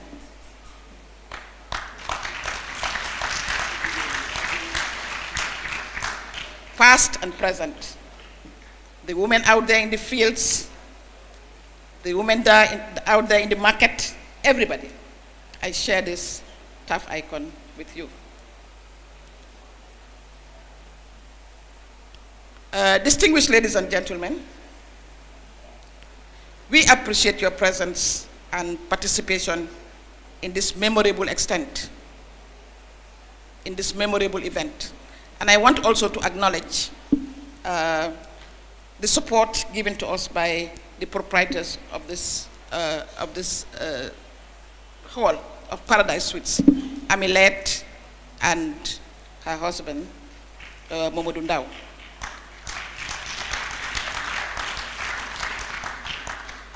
I have been to several occasions, and every occasion I've attended in this hall, everybody says the same thing.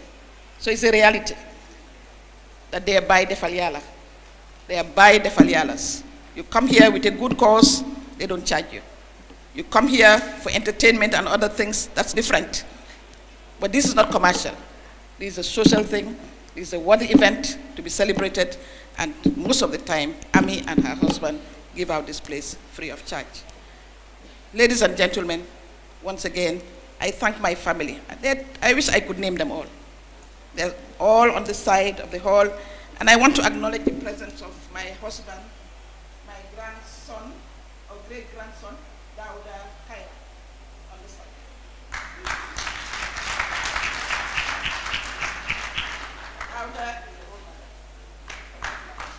Dauda is a role model for people like him. And I want to thank her mom and my cousin Yapol El Bacheli for encouraging Dauda to come this far. Dauda, thank you very much for gracing the occasion.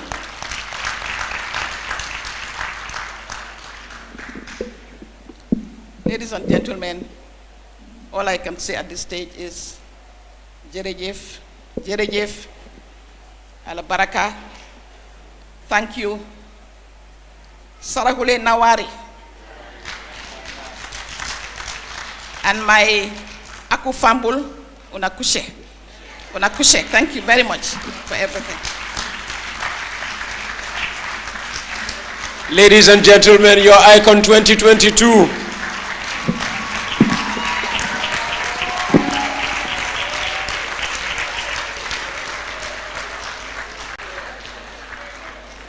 Alaji Imam Babali. Oops.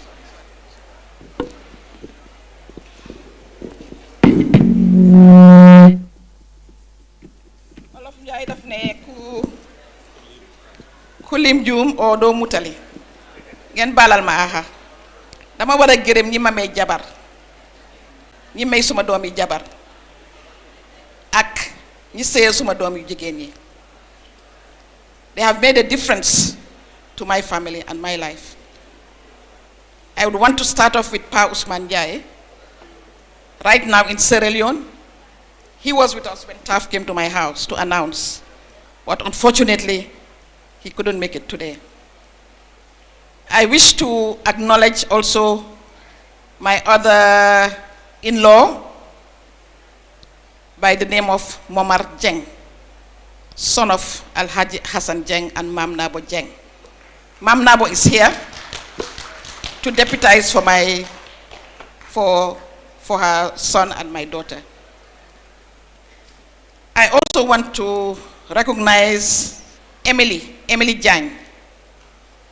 Emily is the wife of Hausun Jau. Emily is the daughter of the late Mohamed Jagne, former gynecologist and now late. I wish to also thank Mamadou Sabali.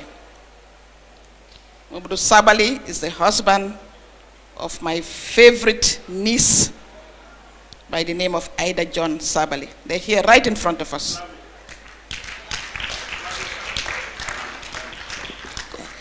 I also want to acknowledge the presence of Yusufa's wife and her parents and her children. They're all here. Can you stand up, please?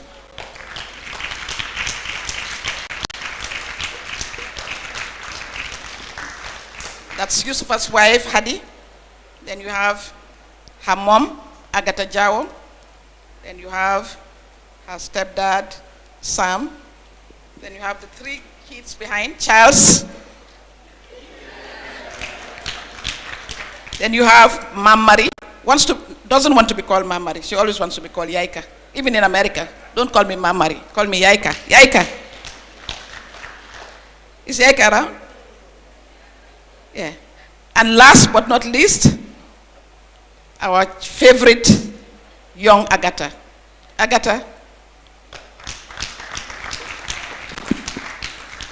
Sorry for the omission. That was all. Thank you very much.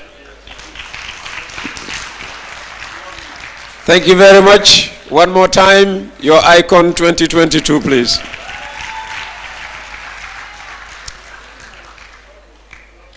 Last but not least, we are going to enjoy a cocktail. Well, I use the word we, it's not for everybody. We understand the students are so tired, so we want to send you home. Immediately after here, we are sending you home. Go home. The cocktail is for the icon and her family. So those with invitation cards specifically saying bring along the card are those who harlen ñu ñandok bu len dem di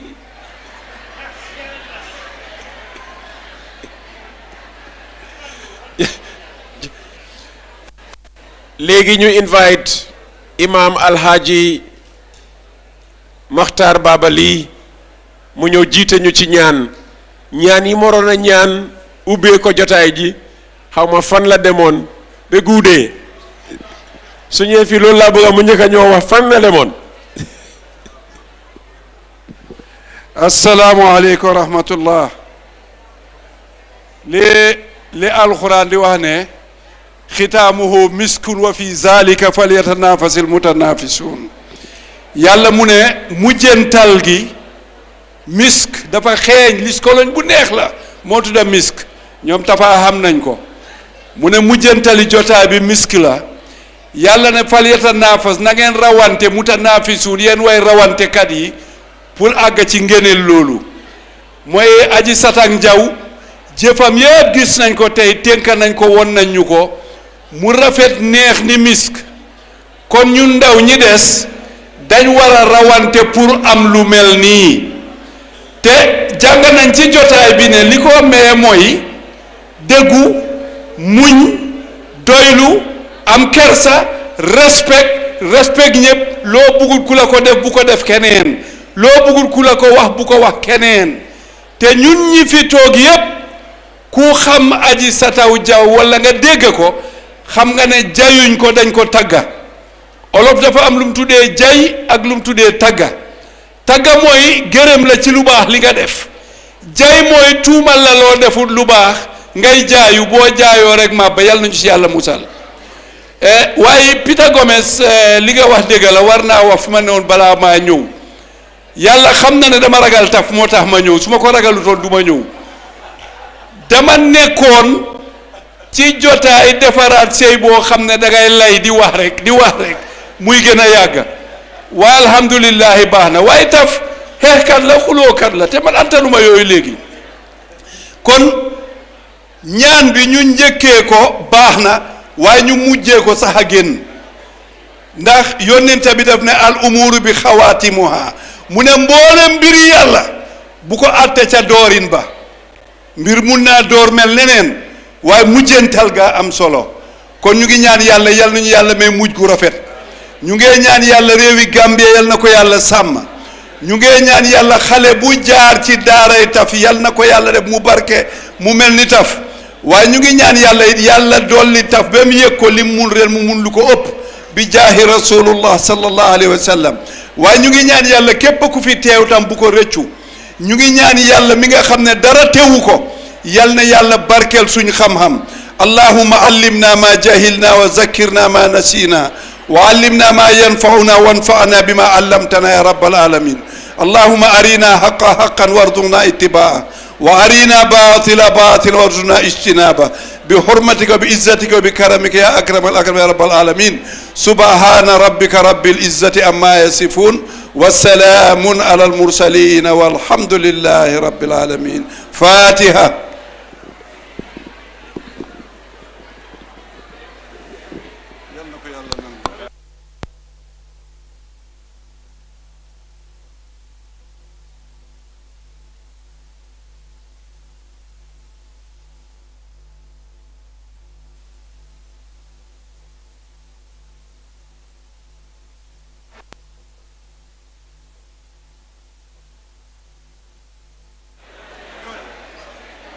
Jerejef Imam. So once again, thank you very much. We congratulate the graduates and we wish you good luck as you begin a new chapter in your life tonight. We congratulate our icon and may I invite the ushers to now come and usher her down the stage and lead her to the cocktail room. The cocktail room, I am told, is upstairs. ñu ne fi ñoo amee cocktail bi ci kaw la.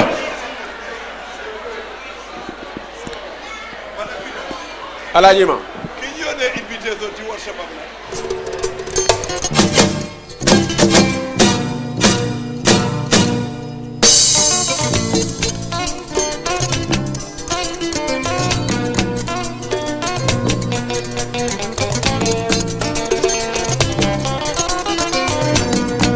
Musalwa alimna Gambia musalo duna na benay